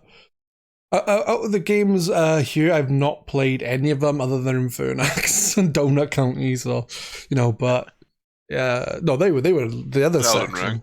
and Elden Ring. So yeah, we've had a lot of games. So yeah, we'll move on to Game of the Year. This is probably going to be the Yeah, I haven't said what game I've Have played you? from that yet. No, really. I don't think I have. All right, what was that then? I'm going to go with What Remains of Edith Finch. Remains of Edith Finch. Oh, yeah. That's One of those great. walking simulators, which I don't usually play, but it was a Game Pass quest. So I started playing it for a Game Pass quest, then I realised it was only a few hours long. So I thought, well, I might as well finish it. And it's really, really enjoyable. The whole premise of it is you play this character who goes back to her childhood home that she hasn't been to for quite some time because she doesn't really get on with her family. Her family's a bit kooky. And you get to this house, and it's a bit like the in Harry Potter that they have the Burrow where the Weasley family live, and they keep just adding bits to it, so it looks all kind of hodgepodge. That's what their house is like. Every time a new person is born into the house, they add to the house to make it bigger. And you get to the house, when you first get there, it's all locked. And you've got to like find keys to each room, like each family member's room, and you learn the story of like the life and death of each of their family members. And every little section of the game, so every family member has their part of the game has a different art style. And one in particular, it's done in the style of the old Tales from the Crypt comics. Oh. And it looks brilliant. And then you learn all the story of how our family came to like, sort of live and die and whatnot. And then there's a really good little twist right at the end. Like things aren't quite what you think they are. Now, yeah, I'd really recommend it again. It's very, very short. Yeah, I played through that myself last year. I don't think I streamed. I can't remember if I streamed or not, but I remember really enjoying it. I've not played a lot of walking simulators, but Firewatch is another one I played that I enjoyed as well. So Firewatch is good as well. I agree. Yeah, What Remains of Edith Finch is a good one. I kind of wonder because maybe I do like walking simulators because I'm like, well, hang on, I like Firewatch. I like What Remains of Edith Finch. I liked what I played of Ether 1, but the version that launched on PlayStation, that was on PS Plus, there was something wrong with the save system in it, and it was bugged. So I never went back to it. But I think it's been fixed now. Right. Ether 1 has a pretty cool concept. It's set in the mind of someone with dementia. All right. And you're piecing together like the fragments of their kind of messed up memory to try and like separate fact from fiction, sort of thing. That sounds quite interesting one. Yeah. Yeah. That's my game that I enjoyed last year that wasn't from last year. And I agree that it's a good one to choose because it is a very good game.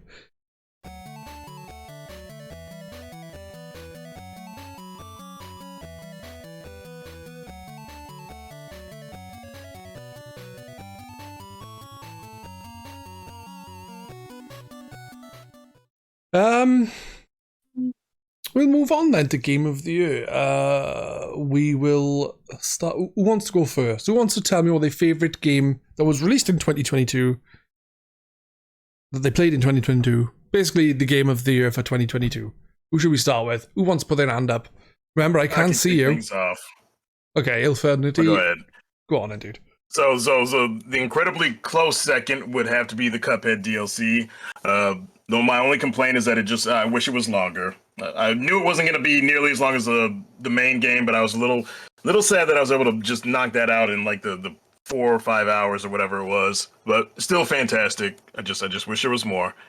Sad to accept the fact that that's probably going to be it for Cuphead. My number one game of the year was one we heard brought up early on in this podcast, and that is Elden Ring for me. Over 100 hours in it, just on my one main character, and yeah, I loved it.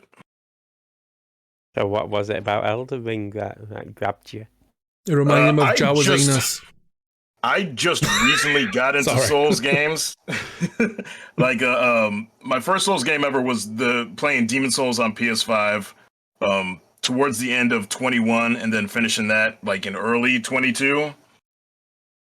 So that one was a huge learning curve for me. Obviously, just realizing how tricky, how difficult those games can be.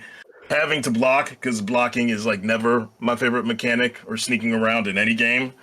But once we got like, a third to halfway through that game, it really started kind of clicking. And then, yeah, Elden Ring, I just loved being able to create my character. I basically played a version of Kefka, if anyone's familiar from Final Fantasy VI. That's what I designed my character like. I played the caster. And yeah, I mean, just open world. You can, for the most part, go anywhere. Like Cumber said earlier, there are parts where it's story driven and you're kind of locked into having to go through certain sections. There's also what felt like to me a pretty hard bump up in difficulty. You kind of hit a spike there. It feels like. I don't really want to say because I don't want to spoil it for people that haven't played it. But that was a hurdle that we had to get over. But yeah, all in all, just full of nasty difficulty spikes. That's another thing why I wasn't really keen on it, because I think the difficulty balancing wasn't very good. Yeah. See, I'll say the giant. When you get to the giant, that was like the big difficulty spike for me, at least for I guess my character and how I had them set up to that point. Elden Ring is also my game of the year, in all honesty. I've played Dark Souls, Bloodborne, Demon Souls, Dark Souls 3, Sekiro, and out of them all, I've only ever finished Dark Souls 1, and that took me until like a year or two ago to finish it, when I played through it all, and I got it on release day and just never got into it. I enjoyed it for like a couple of hours and then just fell off the game.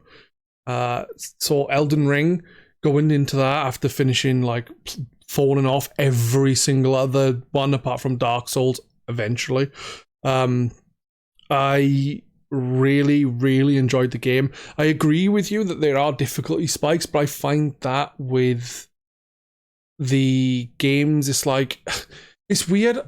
Like when I played through Elden Ring and when I played through Dark Souls, it wasn't so much I'd find there was weird difficulty spikes all over the place. It would be, I would find something difficult more than other people would, and other people would be struggling on parts that I did quite easily. It's like different parts of the game would be more difficult for different people, and not just with different builds.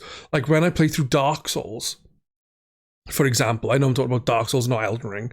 I played through Dark Souls and killed things fairly easily in comparison to, say, Matt King, who who people might know from the streams. But he killed things that I struggled with more, and I think we both had similar builds, and I think it's the same with Dark Souls. It's like the way you play it maybe is what's hindering you, I guess, because, and it's not like a get good kind of thing. It's more maybe your approach is not as effective against this specific boss, whereas my approach might not be as effective against a boss that you found piss easy. Like these bosses I've killed like first time that people have struggled with, and then there's bosses like Calamite in fucking Dark Souls. I literally spent 3 hours or so trying to kill that fucking dragon and get his bastard tail off. And then you had people saying I killed it on my second or third go. And what's funny is like when I streamed Dark Souls 1, I really hyped up how hard Calamite was, because I'd only ever killed him once before, back on the PS3, and it was with after lots of tries. And I was like, I really don't want to fight this guy. And then on stream, I walked in there and killed him first try. Yeah, and I was like, really? What's that knight that's in the DLC area as well? Fume Knight in Dark Souls 2. No, in the first game. I think it's a knight. It's like Artorias. Yeah, I think that's the one. I killed it on like the third attempt, and like Devlin and people were like, I'm really disappointed because people usually really struggle with this, and I killed it on like the third attempt. So I think in the Dark Souls 2 DLC, there's a boss called Fume Knight who's like widely regarded as maybe one of the hardest bosses in the series. Yeah, and I killed him first try. See, that's the thing. I don't think went there and spanked him. It's a weird game where it's like it feels like difficulty spikes, but people tend to have different issues with different bosses. The only Yeah, one 'cause I everyone had their remember, own playstyle, won't they? yeah, I think one boss that I think that a lot of people seem to struggle with, which I never actually fought. I played the game for like 90 odd hours and I missed shitloads. It's a game that I would like to go back to at some point and maybe do another run. Is Melina or Melia or something like that? Millennia. Yeah, Millennia's tough. Yeah, a lot of people were meant to have struggled with her because she's supposed to have like really cheap attacks that kill you Well, in she like one heals hit or as something. she attacks you. Ah, right, yeah. Yeah, I never fought her, but generally speaking, I had massive fun with that game. And when I did hit a brick wall, I would just fuck off for a bit, go do some other shit and come back. See, yes, I was saying it's cool when you can do that, but it comes to a point where you can't anymore because you've done everything. Yeah, well, when I got to the point where I got stuck in a point where it goes Dark Souls-like in the sense of you have to follow a kind of strict path. It's like quite near the end of the game, and I think I spent a few streams doing that, and like the rest of the streams were just doing things in the world. Yeah. And I thoroughly enjoyed my time with it. Had I put in as much time as you, I wouldn't know if I'd have enjoyed it as much, but I will say I did also make a second character while I was playing the game, a mage-styled character, and was also playing that because I wanted to play the game, but I couldn't stream all the time. When I wasn't able to stream, I would just sit down and just play that for a bit as a different character, which I've never done with a Dark Souls game. I've never even started New Game Plus. Because I'm like, and I've only ever finished Dark Souls. So, there you go. I actually did start New Game Plus in Elden Ring because just purely to kill that guy on the horse at the start. He is a Because of how much dickhead. bother he gave me when I first played it. I was like, right, you're fucking dead, mate. Yeah, he was a dick. So yeah, Even the so-called first boss in that game was a dick. I don't think you were meant to go to that castle at the start. I think the game trolls you. yeah, I think it makes you think you should go to that castle first, when really you should go toward the coast. yeah. I would agree with that. Yeah, But yeah, that was just kind of my exploring nature, where it's like I saw where it was pointing me, so I took the time to fight the tree sentinel right away. I think that was my first like 30 deaths before I finally killed him. And then then we went back around the coast. It was like I'm going everywhere but this castle area up here. funnily Definitely enough, approach, the I would say. first tree sentinel I fought destroyed me for fucking hours. And then I think most of the tree sentinels I come across after, I think there was even one point where there was 2 tree sentinels I didn't really have much issues with. It's weird. Yeah. Because you learnt Memo because you have a clip. Because I'm fucking awesome, No. Jeff. I didn't take that into account, my bad. It's okay. You were probably thinking with your tiny prick again. My God, There you there was one boss, particularly in Elden Ring, and it was called Malekith. Right. It started out as like there was a really ugly guy you could find in a temple. He would Nice. sometimes attack you if you talk to him too much. I'm not in a temple. But then you go to this boss room and he's the boss. But then you defeat his first form, and then it's a big black knight guy. Yeah. And I just couldn't find a chance to hit him. I was constantly just blocking and healing. I couldn't get a hit in, and that was like probably the closest I got to just like going, nah, I'm done. Ah, shit. Yeah, there was I different just points. couldn't find the struggled window to- to do any damage. All I was doing was like just like managing my health, blocking and healing. I did find that sometimes it was hard on some bosses to judge when to attack because a lot of the time the attacks were well telegraphed and you know, like, right, block or Yeah. dodge or something. But then sometimes, for some reason, I don't know if it's random or if it's just like something they do and you should know it. But sometimes they like swing as if they're going to attack you, but for some reason it'll like slow down or they'll stop as if they're charging up as they're in the middle of the swing. So then you have dodged and then it's too you're like, yeah, I've dodged, and then all of a sudden they whack you because the timing kind of changes. I think that is one thing I had with the game, but you know, that's just, I guess, learning the ropes, I guess. You know? But yeah, I loved Elden Ring. I'm with Il Years. Definitely my game of the year. Nice one, Il. Yeah. I think I'm sort of torn between two games, I would say, from the game of the year. One of them, this is going to be second. It's a close second. Is Shredder's Revenge. Oh, that's a Ninja good Turtles Shredder's game. Revenge. That's a quality game. That is like a labor of love. Yeah, The developers really knew what they were doing. Like I'm guessing fans of the original kind of Turtles beat 'em ups and that style of game in general, and it showed. They did such a good job with it. Like the soundtrack was amazing, the gameplay was amazing, just everything about it, fantastic game. But the one that just takes it is Infernax. Infernax is so good. For a game that I only learned of it because I saw somebody else stream it. I can't quite remember who it was, but I saw somebody stream it and I was like, ooh, this looks good. And then I spotted that it was on Game Pass and I was like, oh, it's on Game Pass. Give it a try. And yeah, it is a fantastic game.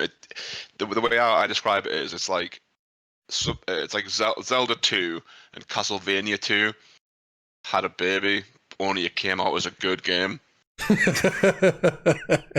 That sums it up. Zelda 2 and Castlevania 2 had a baby. Unfortunately, this baby had all the good components. Yep. It takes like the what those two games did and just does it right. It's even got like a really good Easter egg, which is a reference to Castlevania 2, where there's an infamous spot in Castlevania 2 where you've got to kneel in front of a wall for like 10 seconds and like a cyclone takes you to the next area. There's a bit in Infernax where there's like a gag that references that, where you just literally kneel in front of a wall for 10 seconds and then the game goes, what, you thought something was going to happen? And it has what I think is one of the funniest features to unlock at the end of the game. When you finish the game, if anyone's like ever played like the old kind of cartridge-based consoles, like the NES, the SNES, the Mega Drive / Genesis, you'll remember the Game Genie, which was like for putting cheat codes into your games, or action replays, those sort of things. But when you finish Infernax, you unlock the Game Wizard, which is like an in-game Game Genie, and like you can put different codes in to do all kinds of daft stuff. Like you can unlock like a motorbike to drive through the game with. You can have like a jetpack. But the best thing in it is the game's already really, really gory. You can unlock like the extra gory mode, which is just ridiculous. The amount of blood that comes out of a normal enemy is more than what comes out of a boss when you put that mode it's on. insane. There's just like stupid. Blood just spewing out of like a little zombie will stab him and it's like a fountain of blood coming out of it. You two have me absolutely sold on this. It'll be one of the next games I play. Oh, seriously, you'll like it. I already installed it. It's such a good game. It is cracking. I cannot disagree with anything Cumberdanes has said. It is really, good. Really it can beautiful be... as well. Like the backgrounds, it's got really good parallax scrolling in the backgrounds as well. Yeah. Like the different layers to the background. Oh, so good. Yeah, the only one thing I will say is it's not a negative thing, but be prepared to die a fair few times because it can be tricky, man, and quite difficult in places. What I would say as well, if you're going to play it now, you're playing it at the right time because there was a big update a few months back that added a lot to it, like quality of life stuff, like an auto save when you finish a dungeon. Oh, that's good because in the version I played, when you finished a dungeon, you had to work your way back to the entrance to save. Oh, no. Whereas now, once you kill a boss, it auto saves. Yeah, before you kill the boss, and then if you're on your way back and you die, you... So many of my deaths were like just trailing back to the exit after either finishing a boss or like running out of health potions and like trying to get out back to the shop to buy more health potions, and you'd be like on your last life, and you'd be like, just no, don't fall in the pit. Ah! But then the other cool thing about it is all the deaths have a cool little unique death animation. Yeah, like you get a little silhouette of your guy dying in kind of an over-the-top fashion, like drowning or getting decapitated and such. So even death is actually quite fun in it. Yeah, it's a cracking game. Yeah, you should definitely install it. Jeff, Prinny, if you've got Game Pass, get it. If you haven't got Game Pass, then get a Game Pass. Just buy it. It's worth buying. Yeah, it's definitely worth buying. I might pick it up myself just to have it in my collection of digital games. Nice. It's definitely worth playing. Definitely. So yeah, that's yeah, by quite a stretch. That's my game of the year, Infernax. And it only just made it into the year. I think it came out in February 22. Yeah, it was an early game of the year, wasn't it? I remember playing it at the time and saying, so far this is, top fucking notch. Yeah, so far, this really is game of the year. I hope no Elden Ring comes out. Oh, I No, would see, put I it. had I would COVID put when I it. played Elden Ring. I think Elden Ring was worse than COVID. I'll be honest. Infernax is a very, very close second for me, behind Elden Ring. Very close. I loved it. Like I said, I played it to the completion to get like 5 different endings. I think. I think Maybe I only did it twice. I think I got the basic good ending and then the really good ending. Because yeah, that's the thing as well. There's a hidden behind the scenes morality system in it. So what actions you take determine what quests you can take on as you progress, and what ending you get. I think there's like a good ending, a true good ending, an evil ending, a true evil ending. I think there might be another one as well. Yeah, I think there is. I think I did 5 endings, and I'm not sure if I got them all. Yeah, something like that. Anyway, but Very, very recommended. yeah, very good game. Second game of the year for me, if that makes sense. Yeah. Prinny, what was your game of the year? So for me, it was that little old indie game with a ginger cat. So Stray. Looks like Garfield Todd. I was going to say something. Garfield lasagna party. Not a Stray. Garfield is very well kept.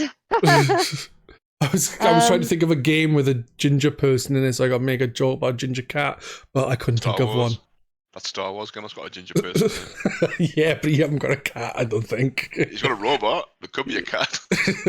That's not the kind of cat what I was meant. it about this game that you liked, Penny?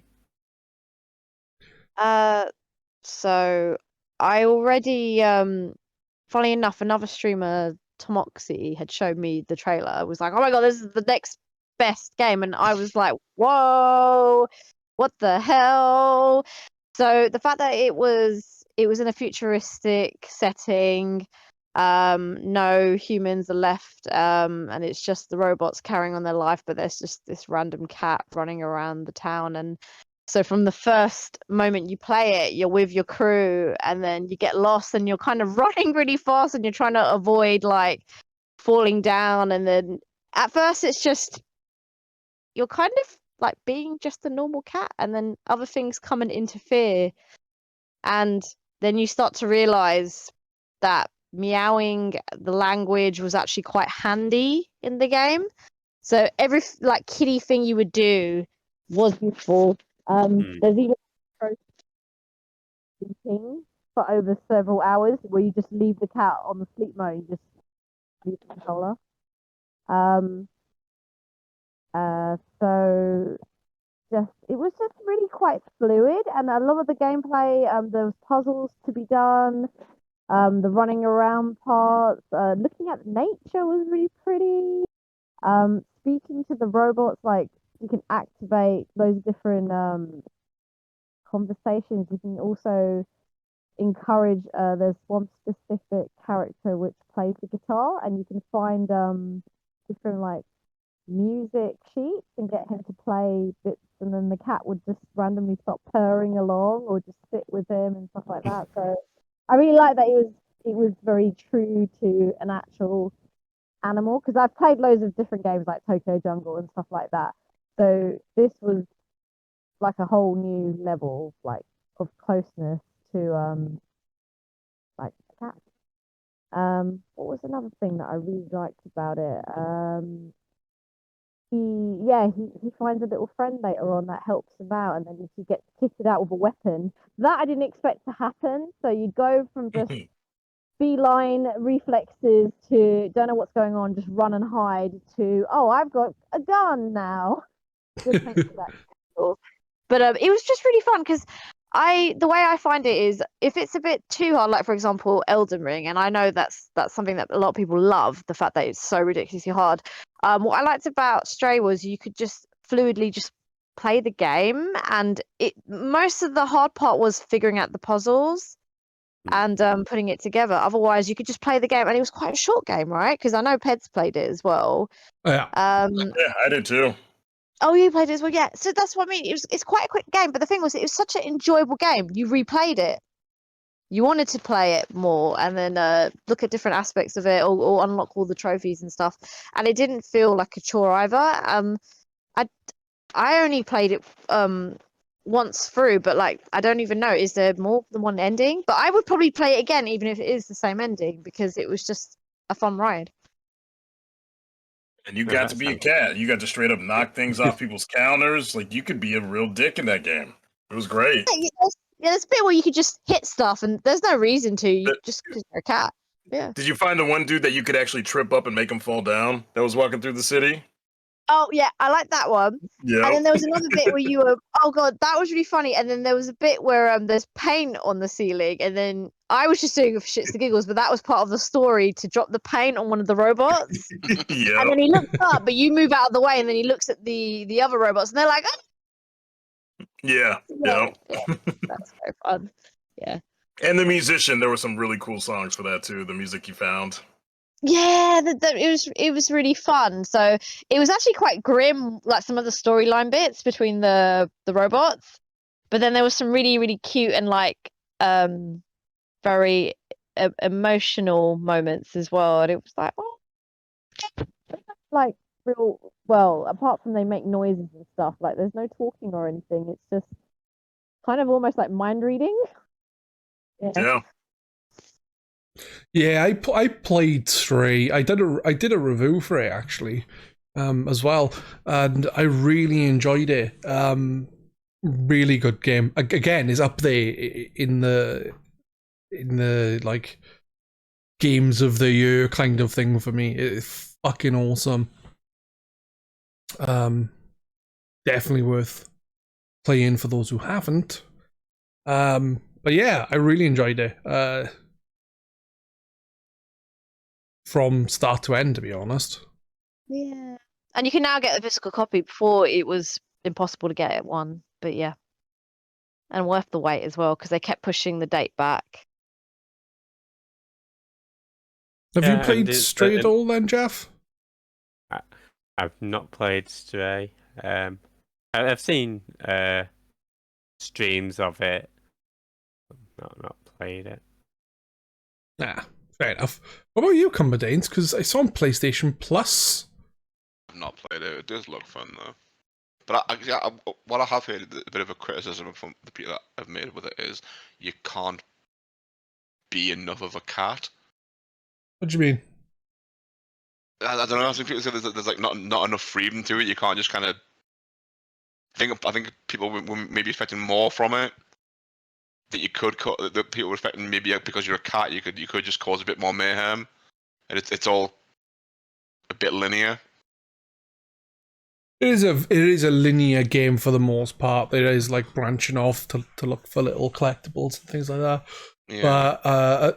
But I have no issues with a linear game. Like, even though I said my game of the year is an open world game, generally speaking, open world games for me are never game of the year because I'd rather a more linear experience. Yeah, that's fair.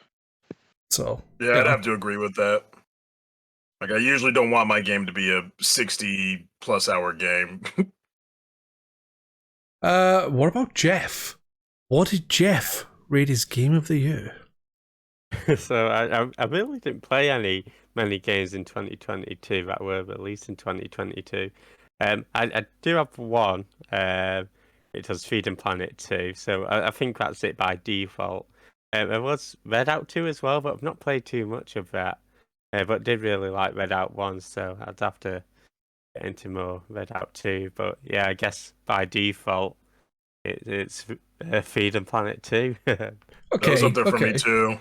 How did Freedom Planet 2 compare to Freedom Planet? Because I haven't played Freedom Planet 2. I was really looking forward to it for years, and then it completely passed me by even coming out.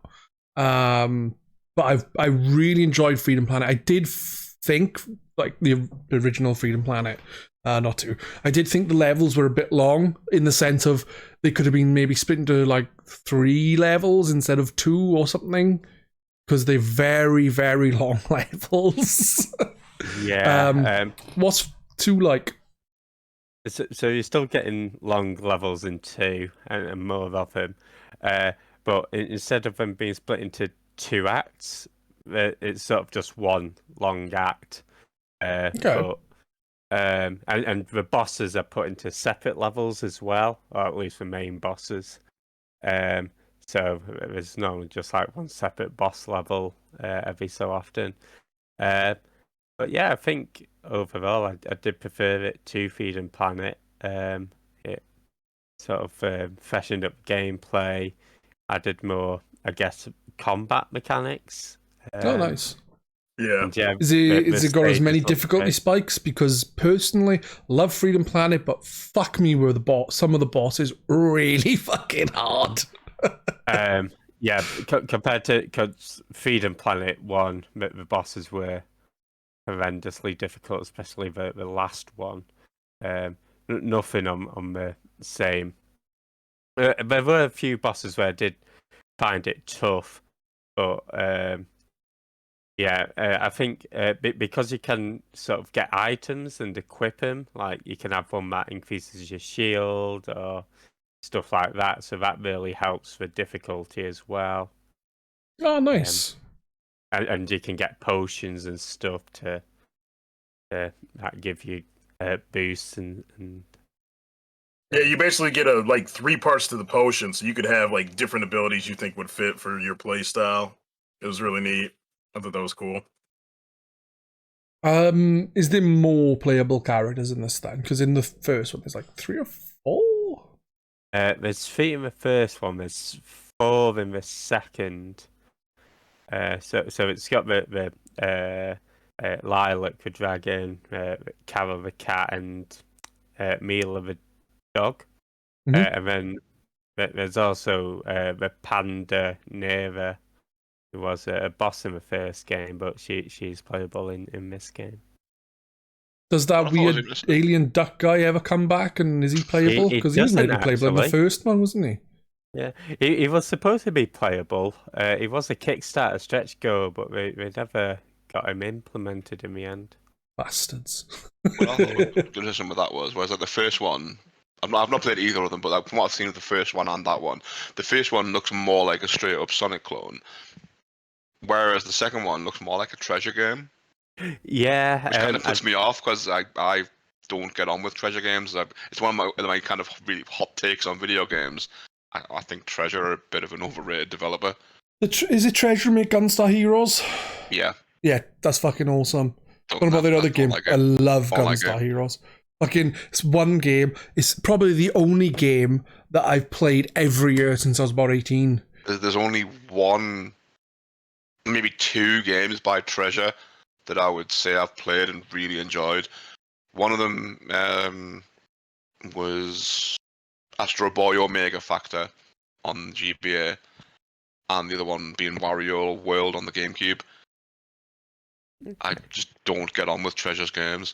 Never really have.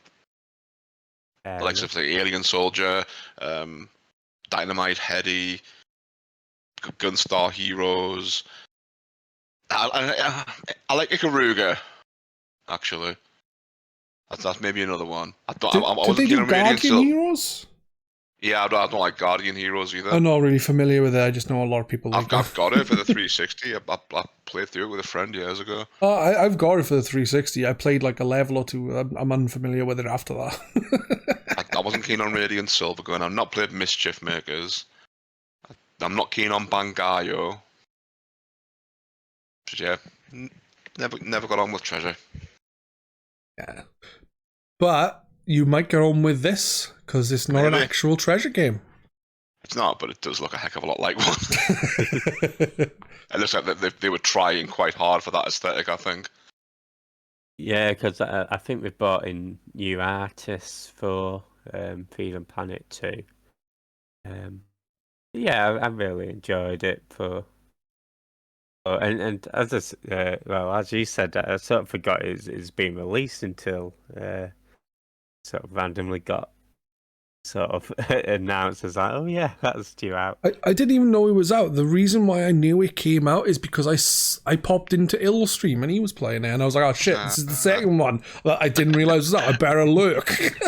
It's got some jams in there too, man. It's got some great music. Yeah. But is it as good as Spark the Electric Jester in the sense of, do you randomly have someone at random all of a sudden blurt out twat? Doesn't have that. Oh, don't mind him. He's a twat. If you bring Jeff in on the call, he can make that happen for you. I would never use such foul language. But yeah, Freedom Planet 2, I really would like to get to. It's cool that, like, I know it's by default, but it's cool that it is your game of the year. It's as Cumberdanes said, it doesn't seem to be like the first one in the sense of a straight up Sonic clone. This is, to Cumberdanes, seems more treasure-like. Do you feel that way when you play it? Does it feel more like a treasure title, or does it feel like the same kind of game as the first one, but with a bit more complexity? It does feel like the first game with more complexity. I couldn't compare it to Treasure because I've not really played too many Treasure games, to be honest. Just on a random little side note, just with Pedz saying about somebody randomly blurting out twat in something seemingly otherwise innocuous. My attention was drawn to an article recently in The Independent about game age ratings, and apparently if Super Mario 64 DS was released now, it would have an adults only rating on Peggy because of the gambling mechanics in it. Wow. Because there's a bit where you can like gamble coins with Luigi, I believe, in a casino. Apparently, due to the way that the rating rules have changed over the years, if that game came out now, it would have an 18 plus rating. I guess Pokemon Red and Blue would then. Maybe that's why they mentioned them as well. Pokemon Red, Blue, and Yellow would all have an 18 plus rating if they were released today. What's the big deal? Let Luigi support his drug habit. Come on, man. So yes, it's like the seemingly otherwise innocent game because of just one little thing like that. So why are games with loot boxes not adult only then? Well, exactly. Well, most of them are though. They'll have like a Peggy 16 rating, or they will have a Peggy 18 rating. Shit. The likes of say like COD and I don't know what other games have them. I didn't know that. I'm not really familiar with loot boxes. I don't really play any games with them in. No, I think Rocket League kind of had them before. I don't think they do anymore. Far Cry 5 kind of does, I think. And Overwatch had them. I don't know about the second game, and I don't know about anything else. I know in Far Cry 5 you can buy like premium currency, but I don't know if that's for loot boxes or just to buy new gear, which you might unlock anyway. Yeah, I'm not buying them. Kiss my ass. Screw that. Yeah, one of my favourite. I'll stick with my horse RPGs. armor. Good old horse armor. No. Anyone that doesn't know what I'm referring to, it's a notorious piece of DLC that I actually bought. It was the first piece of DLC for Oblivion, and it is literally just armor for your horse, and it was very expensive.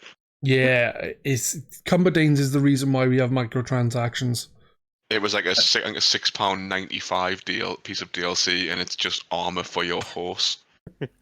For April Fools, they actually increased the price, I believe, 1 year. Does the armor actually do anything, or is it just aesthetic? I'm pretty sure it's purely aesthetic. Monkey Island as well. Monkey Island, that's a good one. Yeah. It looks cool, but it does absolutely fit. I haven't played the newest Monkey Island. It's something, again, I need to get to, but there's just so many games. And there's more games on my list now after tonight, because of you lot, you bastards. Oh. But the takeaway from tonight, right, is Elden Ring is the game of the year, because two of us said it, and no one else no one outvoted it. So officially for the that's Pedz fair. Game Chat podcast, Elden Ring is the game of the year. Yeah, that's fair. FIFA gets RPG of the year. FIFA gets RPG of the year. Jeff has a tree fetish. We did learn Not that. sure about Jeff that. has a small prick. Not of a tree fetish. And actually, shouldn't Chrono Cross really be RPG of the year? I know FIFA's great. I mean, yeah, I guess Chrono Cross would be up there. I haven't played Crisis Core Reunion yet, but that came out. It's a beautiful remaster. Yeah, I really loved that. For people who haven't listened to the podcast before, they wouldn't know this. And the people who have listened to the podcast before also wouldn't know this because I've never mentioned it on the podcast. But I've never finished a Final Fantasy game other than Final Fantasy Mystic Quest for the Super Nintendo Entertainment System. Oh, I knew that. Yeah, but the people who listen to the podcast don't. I've just lost all my street cred. I yeah. started playing that on stream once. I think somebody requested it. I think it was you. Yeah, it was. It's a good game. I think I might have named my character Cunto. I think. It's a good game. It's very linear in comparison to like Final Fantasy. There's no random it didn't seem battles a and bad stuff. game. I only played like half an hour of it, or maybe an hour, I think. Yeah, an hour. I might have kept going, but it's got some cracking music as well. It's got cracking music. That's what I've heard. I think Jasmine says that as well. That it's got a really good soundtrack. Yeah. The art style is horrible though. It's an ugly looking game. That's just SNES games for you. Look at Link to the Past and Super Mario World that everyone seems to hate nowadays. Some weird reason. I've always thought that Link to the Past had a bit of an ugly art style. No, you as well. Everything looks a bit wonky in it. Mario World is a nice looking game. Yeah, I've always thought Link to the Past looked funky. Ethan. I can't really put my finger on it. Just everything looks a bit off. Yeah, that's my favorite Zelda game. Damn, Link to the Past is my favorite as well. I still need to play Link Between Worlds. No, mine would be Ocarina because it's my first. I found this with a few people. You'll often find people's first Zelda game is their favorite one. Yeah. And Ocarina was my first, and it's my favorite one. I think Link to the Past may have been my first one as well, but I'm not sure if I played Link's Awakening first. Yeah, I only think beat Link's Awakening was first time this year. Well, last year on the Switch. We had in my house, we had 1 and 2 on the NES, but I wasn't old enough to know what the hell I was doing in that. So, well, the NES wasn't really a thing in the UK. I had was NES. nowhere near as popular as it was like in America or Japan. Sega was a lot more Well, because you had Sega, which was much more affordable, and then you had like the home computer PCs, market. yeah. Like we never had like the video game crash where like when like Atari started putting out too much stuff and the whole market crashed and Nintendo came to save the day. That never happened in the UK. I hadn't even heard of that until I think I saw someone on YouTube do a video about it. Yeah. Like it wasn't a thing because we had like home computers, the likes of like the ZX, the Sinclair Spectrum, the Commodore 64, the Amstrad CPC, and like things like the Master System did really well here. Yeah, about the only thing I can tell you about the NES was that I made my dad quit playing video games because I deleted his Zelda save twice. Oh no! and he had the maps and everything. No. And so that's when he quit playing video games. I only beat. When did I beat Zelda 1 for the first time? I only beat Zelda 1 for the first time 2 or 3 years ago. I got pretty far in it. I'm going to delete your save after. Probably. I got pretty far in it a few times, but never quite beat it. To be honest, I don't think I've ever finished it. And I'll be honest, every time I've played it in the past, I've tried to do it blind. But when I sat down to say, right, I'm actually going to finish this, I used a guide for it. You basically have to, man. There's some shit that is like, there's no way you're gonna figure it out. It's so obtuse. Like some of the clues the NPCs give you are so vague. Like there's some NPC guy who goes, "Oh, the secret is in the nose," and unless you're actually looking at the map and realize that the map is shaped like I think it's like a dragon's head or something, one of the maps, and there's a secret in the tip of the nose of the dragon. What would be the dragon's nose on the map? Yeah, I know to get to one of the dungeons, you just have to randomly move one of the blocks a certain way. And Yeah, then, you know, there's it just so much really obtuse stuff that you would Yeah. never know. It's Yeah. definitely what I've heard people call it a Nintendo Power game. Like you needed like the guide that Nintendo Power would publish. I remember my friend, not this isn't about Zelda, back when I was 17 and we were living in a flat together, me and my friend. I had a NES, and he decided to buy himself some NES games to play on my NES, which was fine. It was in the living room, people could play on it. Yeah. And he bought Metroid. And he played through it, and he painstakingly drew out a map as he was playing That's through impressive. I watch a streamer that does that sort of thing. He plays like old like dungeon crawler PC RPGs, like Wizardry, that sort of thing. it. Yeah. And he draws out like the maps himself as he plays it. That's exactly what he did. He just drawing it as he was going along through Metroid. I was like, He's fuck got that. like squared paper, like graph paper. I think he used normal plain paper because Wow. Yeah, he at least uses graph paper, so it's kind of easier to do. Yeah, it would be. 'Cause he yeah. did the same when he played Phantasy Star. He mapped out Phantasy Star as well. Oh, nice. Whereas now I think now if you get like you can get the version on the Switch which has like an auto map mode in it. Oh, that's good. That's better. Easier Yeah. as well. You know, time. It's less time consuming. I think we're going to end here as we've been going for longer than I expected. At nearly 2.5 I hours. mean that's kind of my fault because I was a bit late. I do apologize. No, that's no Okay. problem. Yeah, we get talking games, it's easy to go. Exactly. I At was the end having of the some day. tech issues. Yeah. Your And laptop I was wasn't being even a about to go to bastard. bed because like Pedz didn't message me. Yeah, it was my fault. I meant to say like. I think I messaged Pedz a while ago. I was like, "Oh, dude, when are we starting?" And I was like, "Oh, I haven't heard anything. I might just go to Yeah, bed." I then." was watching something with the missus, and then I noticed. I was like, "Oh shit!" No, I was we up start really, now. I was up really early this morning. I'm shattered. Well, technically speaking, you're up yesterday morning because it's 2:30. Well, I'm Close gonna to say two, early, close to early two. by my standards because I'm not a morning person at all. Nah, same here. If I didn't have to work, I'd quite happily just sleep till like 1 p.m. every day. I'd sleep till 1 a.m. and probably get up till 8 a.m.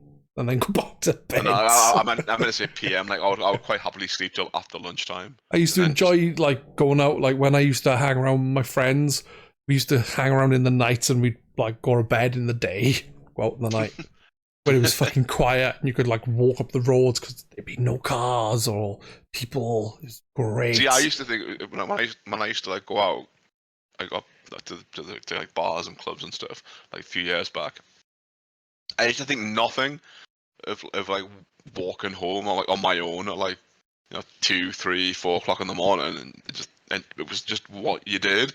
Yeah. But I find the older that I get, I'm like, that's really foolish. Yeah. Like you hear so many stories of people getting like jumped like down dark alleyways and like subways and stuff. And I think the amount of times like I've walked home from Sunderland City Centre like on my own and that like early in the morning, nobody about. Like, how many times I could have just been like knifed, robbed, anything. So now I wouldn't even think of it. I would always get a taxi. I don't even like being about really like too late at night. Not even like 1 o'clock in the morning sort of time. Like past 10 when it's starting to get dark. I'll get a taxi home. That's understandable, man. But yeah, thanks for the podcast, Pedz. No problem. Like I said, we are going to end now as we've been going for 2.5 hours. But I would like to start with Jeff and say, please plug your Twitch channel and anything else. It's onlyfans.co.uk/Jeffyard. /Morpic.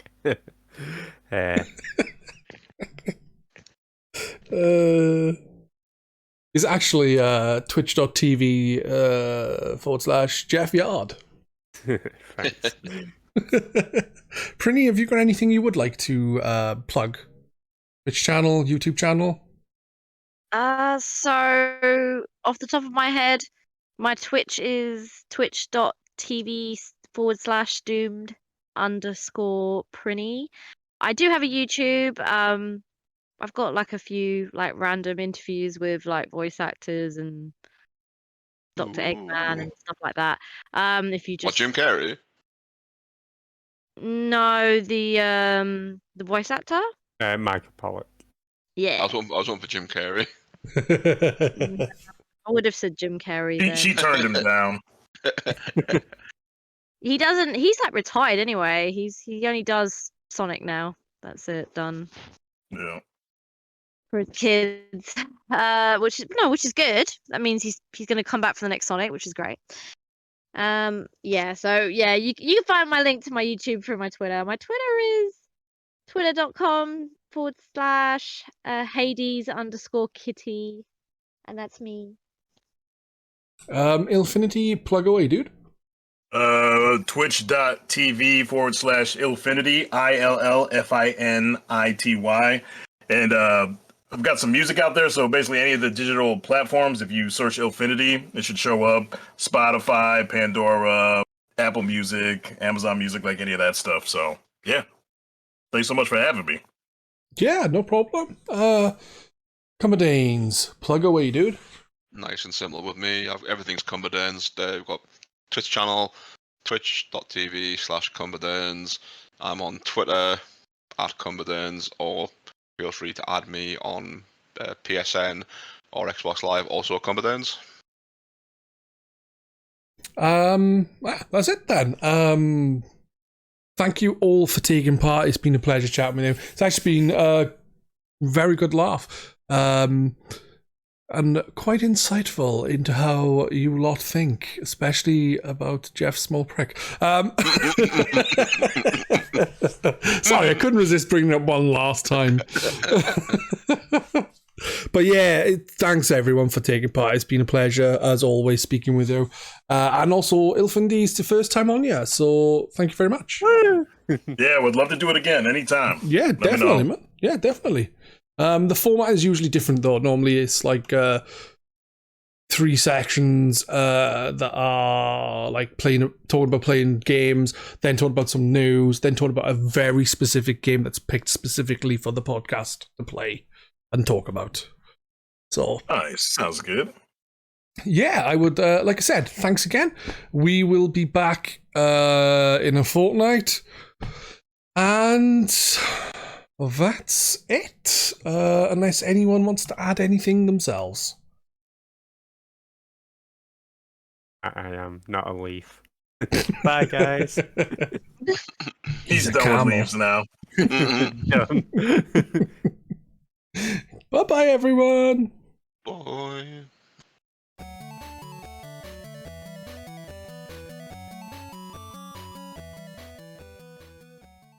Can you lot hear the dog snoring from over here? Because a lot of the time you'd get picked up over the mic. Yeah, the Like, dog. I'm surprised you'll probably pick up like one really noisy housemate. but no, If you pick him up. there's been plenty of times where I've been doing the podcast and all of a sudden you just hear in the background and it's like, You do hear him on seriously? stream sometimes, which is funny. just dog snoring. It's like, really, dude? Oh, I think he needs to wear my sleep he's apnea just mask more than me. He's just copying Doomspoon. He saw Doomspoon do it and he's like, right, I'm doing that. Yeah, I've fallen asleep on stream before myself, but I have a medical condition and that's why. So fuck you all. I've been close to falling asleep on stream. The one time I fell asleep But I on was stream. probably hammered, so Yeah, the one time I fell asleep on stream, I was talking to Matt and Graham and we were playing Sea of Thieves, and I genuinely remember saying that, right, I'm catch you later, Terrara and stuff, and I thought I ended the stream, and then all of a sudden I heard Matt say something, and I was like, wait, haven't I ended the stream? And they're like, no. I was like, ah. I once accidentally went live on Facebook in my sleep. That was funny. I And I only remember. knew about it the next day because my senior manager was like, "Oh, cool video, dude," and I'm like, "What? Cool video? What do you mean?" She's like, "Go on Facebook." And she like commented on it or something. And I'm like, "Oh my god!" I It remember. was just like an hour-long video of just like me snoring. Oh, damn. That sucks, man. I remember watching a Twitch stream where a guy was playing games and then he fell asleep. And then for some reason he woke up, but obviously not properly awake. He then collected his camera, took it upstairs to bed with him, put it down, and rolled over in his bed and went to sleep, recording him streaming himself. It's like, what the Nice. fuck? It could be worse. You could have like gone like Dark Side Phil style.